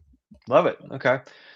So you were talking about Haystack Needle a little bit, and we have reinvented that program as of 24, and we started releasing our single barrels that we made from scratch. So think about what we just tasted through, but those at 8 age and at cask strength as a single barrel. And so we did our second release of that last fall. So those are still probably just dropping in market. And we did a larger increase. So there's both bourbon and rye single barrels out there for Haystack. Very proud of those. Were some of the early things we made at 8-year. Tasting phenomenal. They're usually in like the high teens to low 120s proof. So look for those on the shelf. And then we just are finishing bottling Pipe Dream Toasted. So an offshoot of our OG Pipe Dream, but in a toasted form. And it's going to be called Pipe Dream Triple Toast. And so it's Pipe Dream, but with some nice finishes on it. So we've added some elements of some French oak, some Hungarian oak, and some Gariana oak, which is Oregon oak. It's this spicy oak from the northwest of our part of the world. If you drink American single malts, Westland, they play around with Gariana a lot. Okay. So it just takes Pipe Dream and gives it some fun nuances of some different oak characteristics. And just finishing bottling that, so that'll be in the market probably in the next month or two. Okay. And then we're always tinkering. We're always up for new ideas and whatnot. We have an amazing restaurant and tasting room now open to the public from Thursday through Sunday. Less than an hour from San Francisco in the North Bay, right outside Vallejo. And love to have people come out. So you can come out, drink with us, take a tour, buy some bottles, and bring them home. I love it. I love it. And it's cool that you talked about Westland and the Garyana, because they're actually going to be on in like 3 or 4 weeks. Oh, boom. Look at that. Yeah. Look at that segue. Garyana 10. So I'm looking forward to that. But the Toasted sounds incredible because, like I said, Pipe Dream has been like, one of my favorites, since you guys put it out, the different variations you guys have put out. And I love toasted finishes. So I'm really interested, like when you said it, like how it changes the like flavor profile. Yeah, I would love to hear your thoughts. I mean, a guy, maybe Elliot can kick you a bottle, right? Yeah, I might have to shoot him a text and be like, hey, I got a word from a guy named Jeff that I think we can make that happen. The pipeline. Yeah, awesome. That's awesome, man. So how can we, as the Knicks Nightcap and the people that are watching, support you and the brand? I mean, you're doing it just by hanging out with us. I really appreciate it. Just be, as East Coasters, be open. I mean, you're open to bringing a Warriors fan on, even though we kicked your ass last night. I mean, it's rare for us. So like, I'm probably never going to be able to say that again. You guys are on the rise. We are not. So, but yeah, be open, look for us, and also look for other whiskeys that you might not have heard of, and give them a shot. I mean, get outside of your national brands or even your Widow Jane. And I mean, what are you guys drinking on the in New York area? What are your local brands that are? Yeah, so pretty much out there, the things you're gonna find are the Widow Janes, and we'll be having Kings County on in a few weeks. Kings County, yep, they do some good stuff. They're doing Never Hudson whiskey, because to me it's absolutely horrible. And so can't do that. But the good ones are the Widow Janes and the Kings County. They're the ones that are really representing out here. Yeah, just give all of us little guys a shot, and support us. And I'm very proud of what we do, and I think we'll continue to release fun stuff. I mean, New York has always been an amazing market for us. It was the second market we got into outside of California. Everybody told us not to do it, and it hasn't been easy. But it's a pretty incredible place, and I always love traveling there, and you all are a lot of fun. So, well, I'll say this to you, like I've said it to the few other hosts, guests that we've had that we've really connected with. The goal is to eventually do, whiskey tasting watch parties, in the city. And we're gonna have to figure out a way to do Redwood Empire tasting / Knicks watch party. Heck yeah. And highlight all your guys' collection. Yeah, I love your city, man. So I'm game to always come out there. So I would be down for that. Well, thank you, Jeff. We appreciate you coming on, and we'll be tagging you guys in the next few days with different clips from the video. But we appreciate you, and we appreciate you gifting us with these bottles that we can enjoy with our friends and family. So thank you so much, man. Appreciate you. Thank you. Cheers to all of you guys. Sorry, Evan, you had to sit there in the background and listen to us talk about whiskey, but it's perfectly fine. I wouldn't say I'm a whiskey person. I'm kind of like, whatever's at the party, I'll drink. Yeah. Now I have somewhere where I can start. So it works. Right. There we go. All right. I appreciate it. Thank you so much, brother. Appreciate you. Have a lovely evening. Yeah. You too, man. Take care. All right, we got some friends in the back that we're going to bring up to talk about these next few topics. And the first thing we're going to do, Ev's not been a part of this, we're going to do a dictionary after we bring these guys on. But first, I want to bring up my guy, Mr. NBA Economy himself, part of the KOT family, and also part of his own thing. Like I said, NBA Economy, mastermind when it comes to numbers. If ever I want to throw out a trade on Twitter, I always run it by him first to make sure that the numbers work, because I don't have the patience to do that, and he's really, really good and really quick at it. So I'm gonna bring up my guy, Mr. Fritz. What up, Fritz? Hey, what's up? Chilling, bro. Join the conversation. Yes. All right, and then I'm also bringing my guy. someone that's been up here before. He graciously dipped out and said, y'all are leaving me in the backstage too freaking long. I'll come back later. So without further ado, I'm gonna bring up my guy Toon. I think he's are you frozen, bro? Are you back there? Give me the thumbs up if you there. I think he's frozen. Let's bring him up, because if he's frozen, there'll be a funny pose, and then I'll wait till he gets back. I think he's there. I noticed. I think I know who this guy is. I think he might be a co-host on the show that I saw. No, he dipped out. I think he was frozen for real. He's gonna pop back in. Usually he's gonna pop right back in, and then we're gonna bring him up. If anyone else wants to come on to the open panel, I'm gonna post the link real quick. And we'll kind of just rock with whoever wants to come and talk about these next few topics. I'm actually going to post it on Twitter. If you guys want to repost it, allow anybody you know that wants to come talk smack about the Knicks, have their freedom to do so. This is an open platform. No one's going to crucify you. We're just going to have some fun and talk about it. Come on, Toon. You got like 1.5 more minutes before I do the Dictionary without you, my guy. I just text him. So hopefully. Okay, so while we wait for him, Fritz, let's talk about this. All right. So sure. Knicks were doing good. 8:30 left in the second quarter, and the Warriors had just gone on a 21-7 run. And from that point on, it was close and then gone. Why is it that the defense continues to be such an issue for us, especially the perimeter? Like, it's not a new thing that the NBA is focused on shooting 3-pointers. Okay. And we allowed these last two teams to have their way. And since the new year started, New York, since New Year's Eve, is 111.3 defensive rating, 17th overall this season, but second worst in the new year.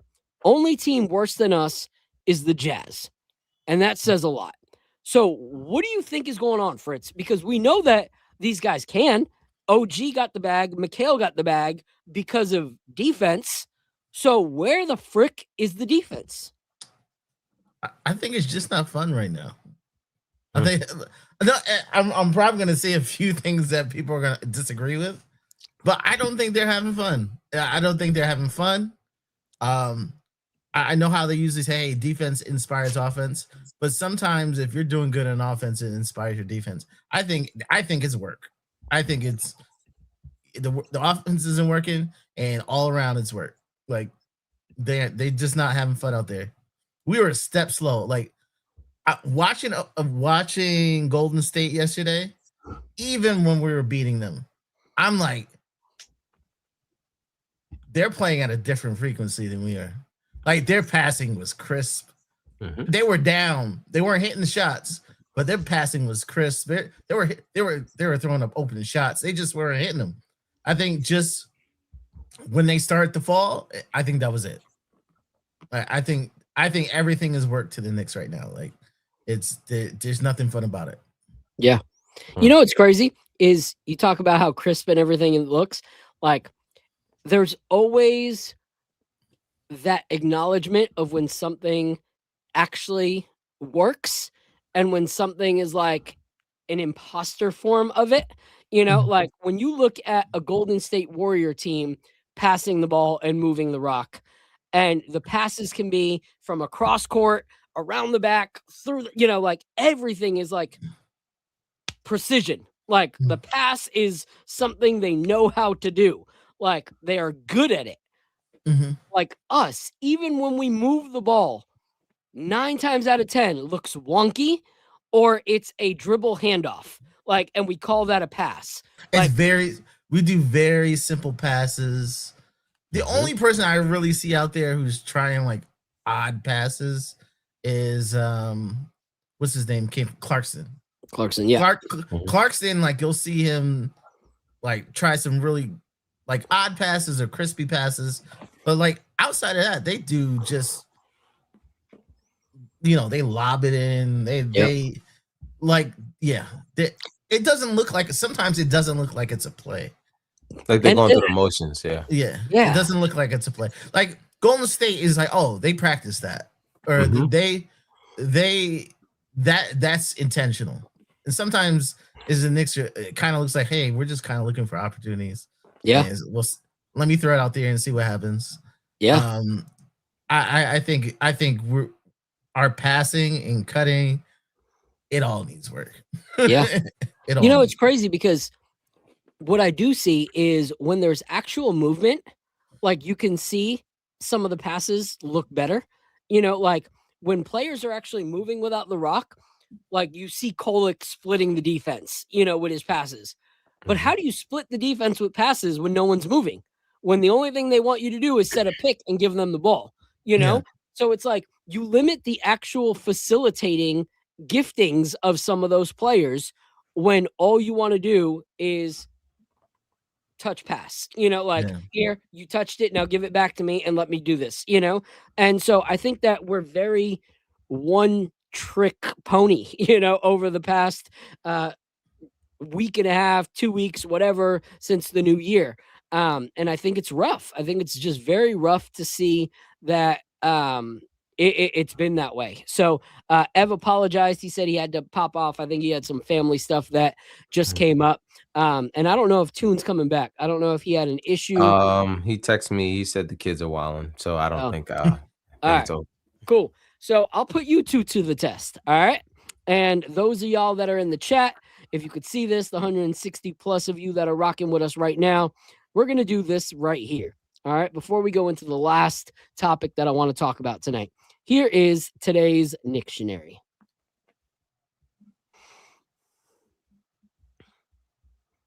All right. And I'm going to play a little music for you guys. You got it? I got it. All right. Oh, got it. Yeah. All right. Give the chat a minute. See what they can get. The same way you greeted me. Shout out to my guy, Sky Zoo. Mausoleum, me all for the same ink that'll write you out the scenery. You lucky I'll be finding my way to find a decency. No. All right. I'll let you both go at the same time. 1, 2, 3. Dave the Busher. Dave the Busher. Yeah. We got Mr. Dave Chappelle up there. We got the seat, letter D. We got President Bush. And then we got some Sure deodorant, Dave DeBusher. So shout out to Dave. Shout out to the beast that he was. Great player for the New York Knicks. Shout out to him and all he contributed to the orange and blue. If you guys are watching and you caught it, let me know that you got it as well. Last topic we're going to go into, guys, is how big of an issue is it that not only did... And here's the thing. Back to the people that never liked Mike Brown. They're going to completely focus on Mike being the only issue here. Do I think it's an issue? Yes. Do I think it's the only issue? No. But I want to hear your guys' thoughts. So let me pull up this video clip and we'll close with these. All right. So we see. All right. Share my screen. So we all saw this happen, okay? Very frustrating. An impact on Towns hitting the deck. Here, I think all he tried to do was take a foul to stop the play, but then when he didn't get the call, that's where he grabs his ankle. That's going to be a flagrant foul. All right. So he grabs the ankle, all right? And is that anything that we're surprised by Draymond? No, not at all. That's Draymond. He does it to everybody. He, is a shady, dirty player. How concerning is it that not a single player stood up for Karl Anthony Towns in that moment? Or is it a concern? For me, it's hard for me to say because it's Draymond. Like, you kind of expect him to make a foul like that. Yep. So, like, half of it is that. At least the guys went to go pick him up. You know what I mean?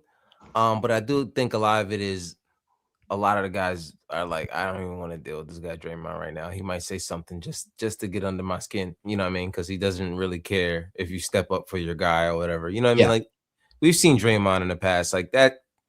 kind of stuff doesn't work on him. Like he kind of feeds off of it, so you kind of don't want to give him that. So I feel like a lot of it was, for me, that's how I looked at it from those lenses. But I wouldn't say it's concerning, but it's noticeable that there's no guys on this team that are like the, enforcers. You know what I mean? And I guess that's where I land on it. Like I don't think it's a concern more than it's just an observation that there just are no enforcers on this team. Yeah. What are your thoughts, Fritz? Yeah, I wouldn't get suspended over Draymond Green. Like, I'm not gonna go and try to fight him. It's like we just know what he is, what he do. At the same time, after the game, I'm not gonna dap up Draymond Green. I'm not gonna interact with Draymond Green, but I'm not gonna get suspended. I'm not gonna, because Draymond will take it there. Draymond just crazy.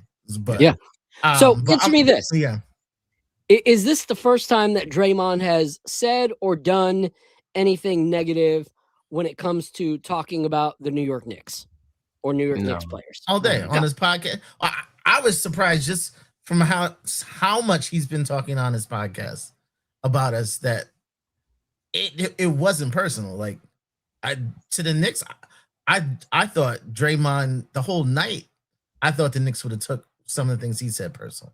Okay. But they didn't. So that's a great point, because it wasn't like they first saw this tonight and then thought it was an issue.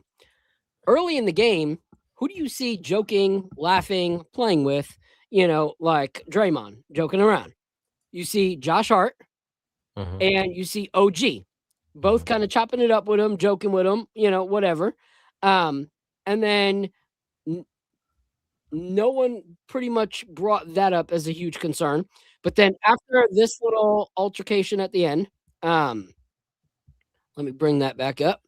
All right. You had this little fun little moment. All right. Him and Cat chopping. My whole thing is, all of a sudden, Cat's fighting. First thing I want to say before the rest of the video is, why weren't you having that kind of, fight during the game? Not like fist fighting, but that kind of passion and aggression when it came to actually playing against Draymond. It's easy to bark at the end, but if you would have barked at the end after actually playing aggressive towards Draymond and putting numbers up on Draymond, it makes it a little bit different, in my opinion. But this whole altercation's going on. Mike Brown said what he said, but a lot of people are upset with this right here, the history and the conversation of Mike Brown, him hugging Draymond. If you look at both clips, when he hugs Mike Brown during the game and here, it's Draymond that goes in for a hug. At first, especially during the game, when people are like, oh, I can't believe during a game he's hugging Draymond. He put his hand out like, okay, appeasing Draymond, and Draymond moved his hand and hugged him, So, yes, I understand people like, oh, well, Mike Brown needs to set precedents, this, that, and whatever. But the team didn't set precedents either. Nobody stood on business when it comes to him. And those that are crucifying Mike Brown, I also want to point this video out that a lot of people are trying to ignore. But you can't point out the Mike Brown incident and not show this one as well, which is Karl Anthony Towns' dad dapping up and hugging Draymond Green after the altercation with him and his son. So my whole thing is how big of a situation do we make this? Is it really, oh, Mike Brown hates Karl Anthony Towns, that's why he did that, this, that, and whatever. What are your guys' thoughts? I'll go to you first, Apollo. He's a troll. I don't think he cares for Karl Anthony Towns' dad at all. You know what I mean? I don't think he's ever even spoken to him before, probably. I think it's all part of his, personality. You know what I mean? He's just feeding into the cameras being right in front of everything that he's doing. You know what I mean? There's literally a camera guy right next to Cat's dad. You know what I'm saying? So I do feel like It's a little bit of showmanship, just trolling and just having fun with it, being the villain, because that's just what Draymond enjoys, doing. That's what he's brought to that team. If we're being honest, it's not much. I'm not gonna say he's not great at basketball, but more of what Draymond brings is the personality to the team. You know what I mean? Without Draymond, that Warriors team is completely different. You know what I mean? And I'm talking about since 2015. Yeah. So he brings that personality to them. So I'm not gonna. And I also think Cat's dad, like whatever. We're also in front of the cameras. Let me dap you up. Let me do the right thing. Because I don't want to make more of an issue. I don't want to make a Tyrese Halliburton and Giannis situation. So I think it's a lot of that showmanship and guys playing into the moment. But regarding the Draymond thing, if Draymond talked about me and I'm Cat and I'm in the game, I'm not gonna wait till after the game and show that aggression.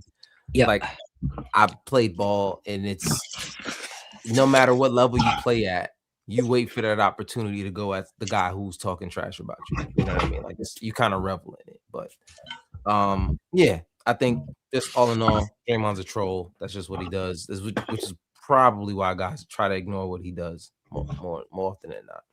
Yeah. All right, Fritz, what are your thoughts? Yeah. Draymond knew what he was doing. He's making a scene. He's built himself a reputation, and he was feeding into it. He knows they're hating on the sidelines, and yeah, he's just feeding there. Draymond is 6'5", 6'6". He playing the mental game because the physical.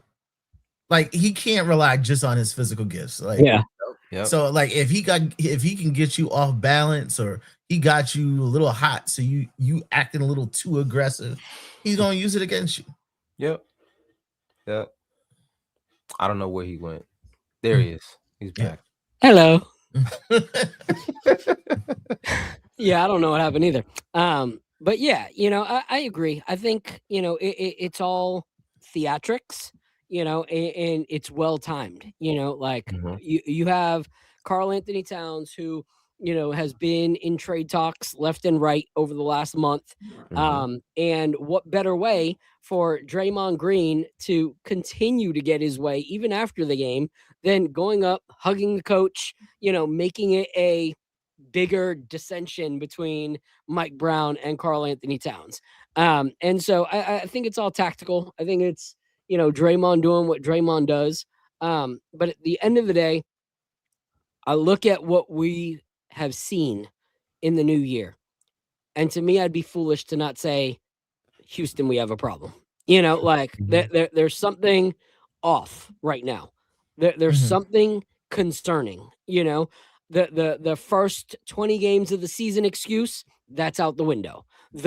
We need time to gel, out the window. It's going to take time for them to adapt to a system, out the window. Okay, there's a bigger situation at hand, and we need to figure out what the frick is going on. And so I'll close with this, asking you guys, is it still finals, New York Knicks? Or do you guys think something needs to change roster-wise if we want to even sniff the finals? Because, like I said earlier, we are now behind the Boston Celtics, who have played all season without Jason Tatum, and it's been announced that Jason Tatum's hoping to come back by the end of February. So to me, something has to give. I don't know, unless a miracle happens and all these guys decide that they want to compete every night the way they did in the Cup against the Spurs. I don't know if this team can fully do what we all hope that they could do. So what are your thoughts, Apollo? Do you think we need to make a trade? And if so, what do you think that trade needs to be? It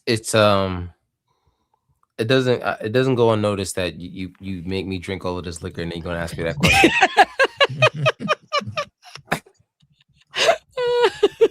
So I'm feeling some kind of way right now.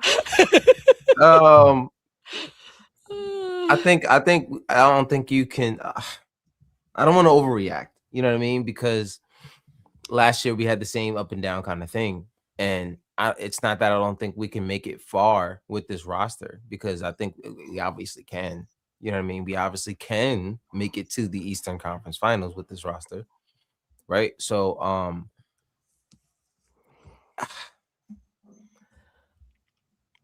I do think there needs to be a change somewhere. You know what I mean? If we want to be a finals team that strikes fear in anybody, yes. Yeah, absolutely. If you want to strike fear in anybody in the Eastern Conference alone, there may need to be a move made, if I'm being honest. I'm not saying these guys aren't talented. And I'm not saying who I would want us to make part of said move. You know what I'm saying? That's up to Leon and them. But I think they see it as well. There's something off. I don't, like I said, I don't see a way that if we want to be taken serious in the Eastern Conference across the NBA, even if we win the Eastern Conference against OKC or any of those guys in the Western Conference that would meet us there, if we want to be taken serious, I think the cat's out the bag. No pun intended. Maybe I should have used a different phrase, because now it seems like I'm talking about cat. I think the jig is up. Maybe the jig is up. Like, people kind of know who we are in a way, and even if we play up to the standards of the system, will playing aggressive with certain guys take us out of that? Do we know that even if we are playing to the system 100%, if a team like Detroit comes in and they elbow Cat in the chin, is it going to throw everybody off? Yeah. You know what I mean? Is his mood going to throw everything off? Is he going to get himself out of a game like he did last night with offensive fouls? He has the most offensive fouls in the NBA. You know what I mean? Like, are these kind of things going to throw us off that rocker? You know what I'm saying? So those are the questions that I have. And I don't know if we have it all on this roster. You know what I mean? I can't. I would love to be proven wrong for sure, absolutely, but I don't have those answers right now. I don't think that this is the team that can get us to the finals. Yeah. I don't know. I don't think so. Yeah, and one thing I'll say is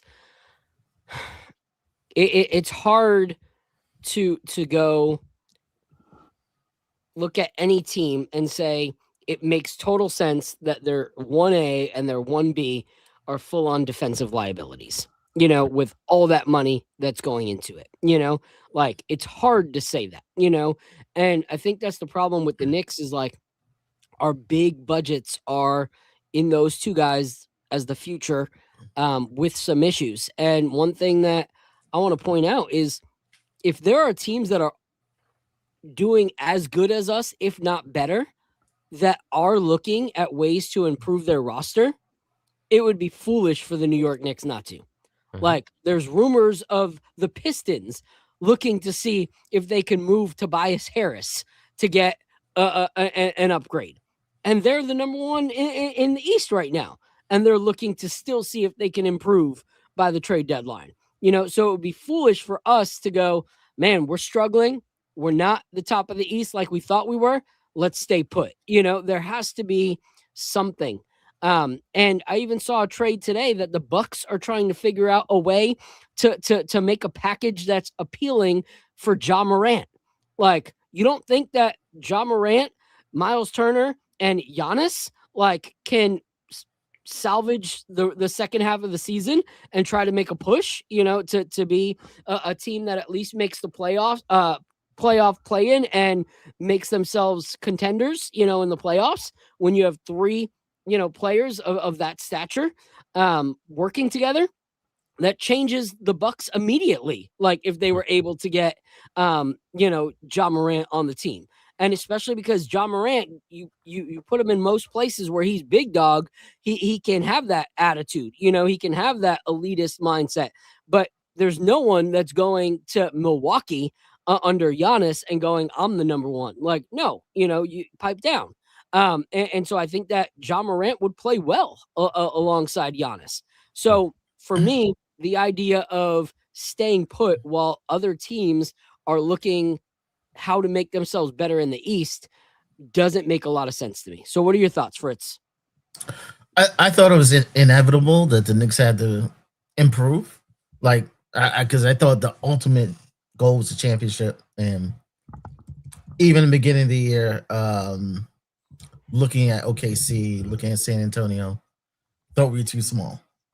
Like, too small to really, if we got in the finals with them, I don't think we would have a chance. But I think right now we are where we were last year. We're the upper side of the East. So those 3-4 teams that have a shot. So if you want to separate yourself from the 3-4 teams, you're gonna have to do something. Mm-hmm. I think our visions of Wingstop never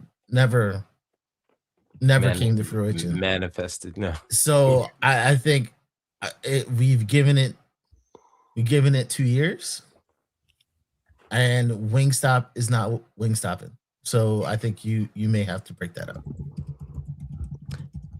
So, off the top of your head, give me a top tier, mid tier, and whatever player that you would be interested in pursuing before the trade deadline. I'll go to you first, Fritz.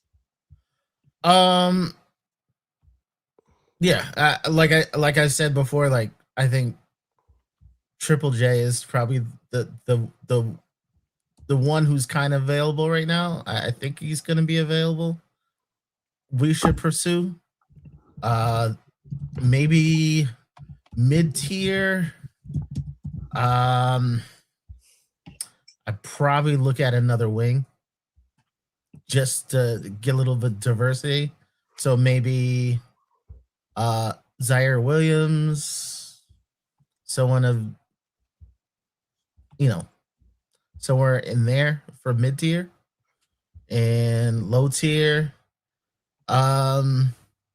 sure, at the point guard spot, Jose Alvarado.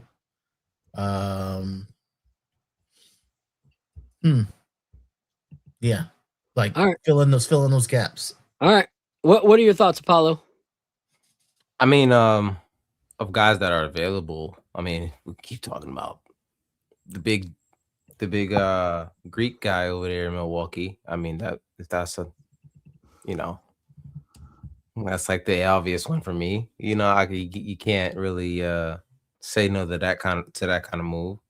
And if Giannis is that top tier, then I have no problem going with Triple J as the middle tier. You know what I mean? He could easily slide right under Giannis in terms of that. And like you said, Jose, he's always that kind of guy. He's the New York guy. I think he would fit in well. You would have to make some kind of move at the guard position because there's like 17 of those that we have now at this point. So it would be interesting to see how we would get Jose over here. And would it be a straight up trade with like a Kolik or Deuce or something like that, which I don't even think would even make sense. But those three, I would say those three. Fritz would probably know more about the numbers. I'm just throwing out names at this point because I'm but those are the three guys that came to mind. Yeah. It's funny because we were talking earlier and in the KOT chat, and this losing streak just has Phil losing his mind, like straight up losing my mind. Shout out to my brother in the chat. What up, big bro? I love you, bro. I straight up was just losing it in the KOT chat. People knew I was off my rocker. Like they were like, "Yo, Phil, you tripping?" I was like, "I don't care. Like, just do something. This sucks. Sick of watching this team the way that it is." But one thing I had said was like, they were like talking about, Fritz was talking about Triple J or Bam in exchange for OG and who was it? OG and McBride? OG and Deuce. Yeah. And I said I would be fine with that because if we solved the center issue, then we could get rid of Cat and get something that is like complementary to a style of play that works. Someone that can actually catch the three and shoot, or actually like free flow, move and run a faster pace offense. And then I just started going off the hinges and I was like, trade for Bam or JJ for OG and Mitch, and then get me either Michael Porter Jr. or because for Cat and Dottier, you could get Michael Porter Jr. and Dayton Sharp, or get me Cat for Zion and Jose Alvarado, because those numbers matched and passed the trade in the trade machine. Because I was like, listen, I don't really care, because if we're playing Russian roulette with having Cat on the court, I'll play Russian roulette with Zion and the ladies of New York nightlife. Like I'll play that Russian roulette game, because at least he can run the, fast pace, get down the court, be aggressive, dunk, JB, Kolick, whatever Hart, they can all find him in the open court. We also then get Jose Alvarado, because in the Fritz trade, we got rid of Deuce. So we get, him to be that backup PG. And then you could still trade Yabusele for a bag of Skittles and a signed Crisscross album. I don't really care. But you then add the diversity. Or if you did the Michael Porter Jr. and Dayron Sharp, then you have, a big there, but you also have Michael Porter Jr.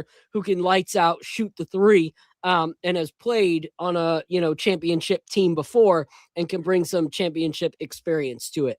So at the end of the day, I'm going off the cliff, doing whatever I have to do to make this team better, taking risks, because I feel like right now keeping the roster exactly how it is a bigger risk than even the trades that I'm proposing. So we'll see. Those of y'all that are watching the replay, gang, tell me if I'm off my rocker. Tell me if I need some meds. I don't really care. Just a little bit. A little bit. Just a little bit. But here's the thing. We all wanted Zion from the get-go. We were bummed out when we got RJ. Why not do it now? When we got a better team than we had before. I'm a good Cat. I'm gonna shoot Cat a little bail, like just a little bit. Like I'm gonna give him the rest of the year, because he said he was injured. He has a quad injury. I'm hoping that's part of the issue that's going on. But I for some reason I'm getting the energy that it has a lot to do with Mike Brown, and I don't know how quick that's gonna change. I don't think him and Mike are gelling at all. You saw that from the first interview where he felt like, where he was like, I don't know where I fit into this offense.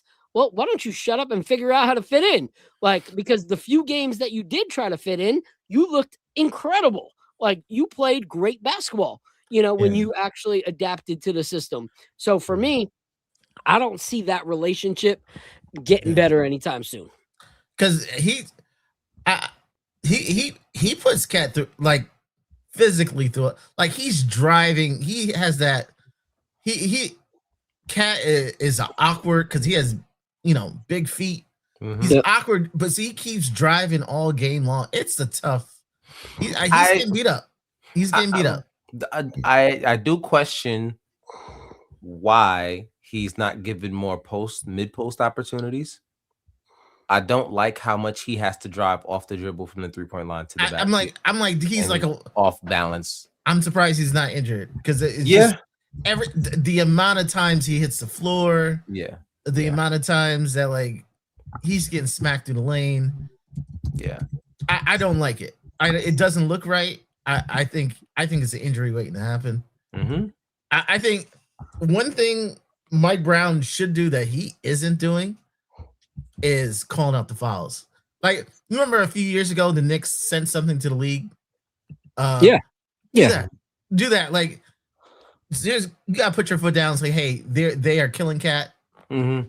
Send something into the league, and the league has to talk to all the referees.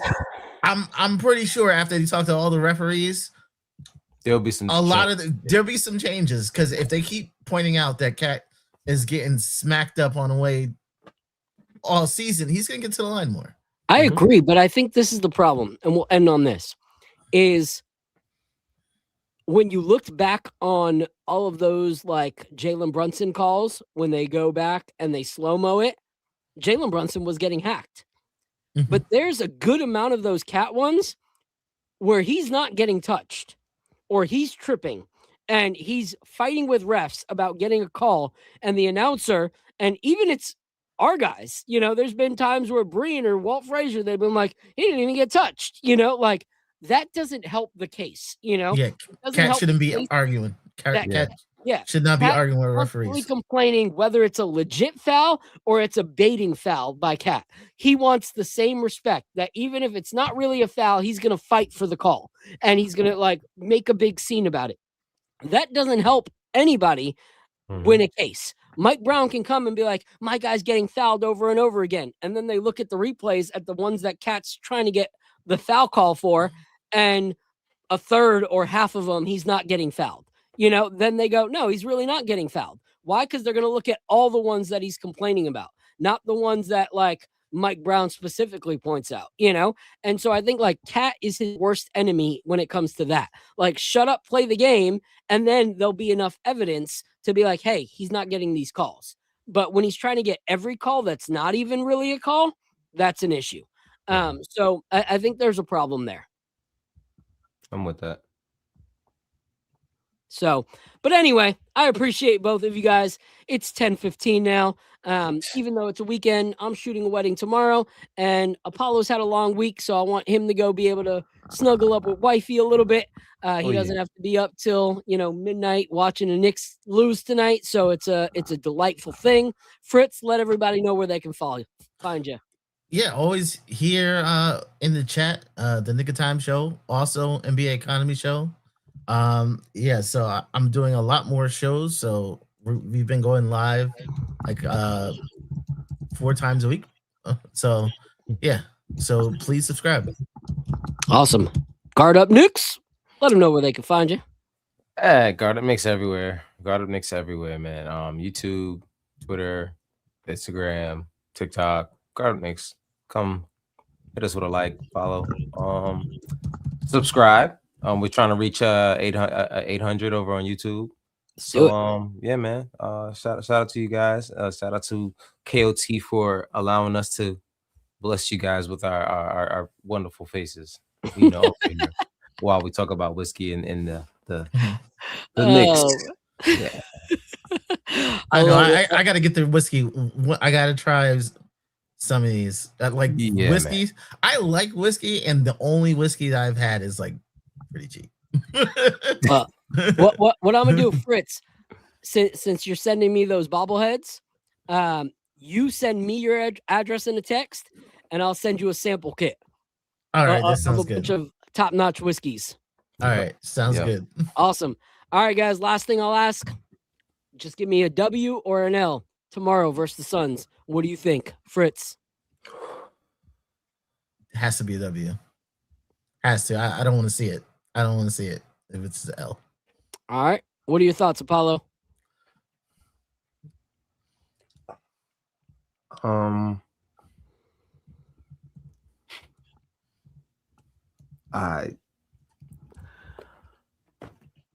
don't want to be that guy. A W.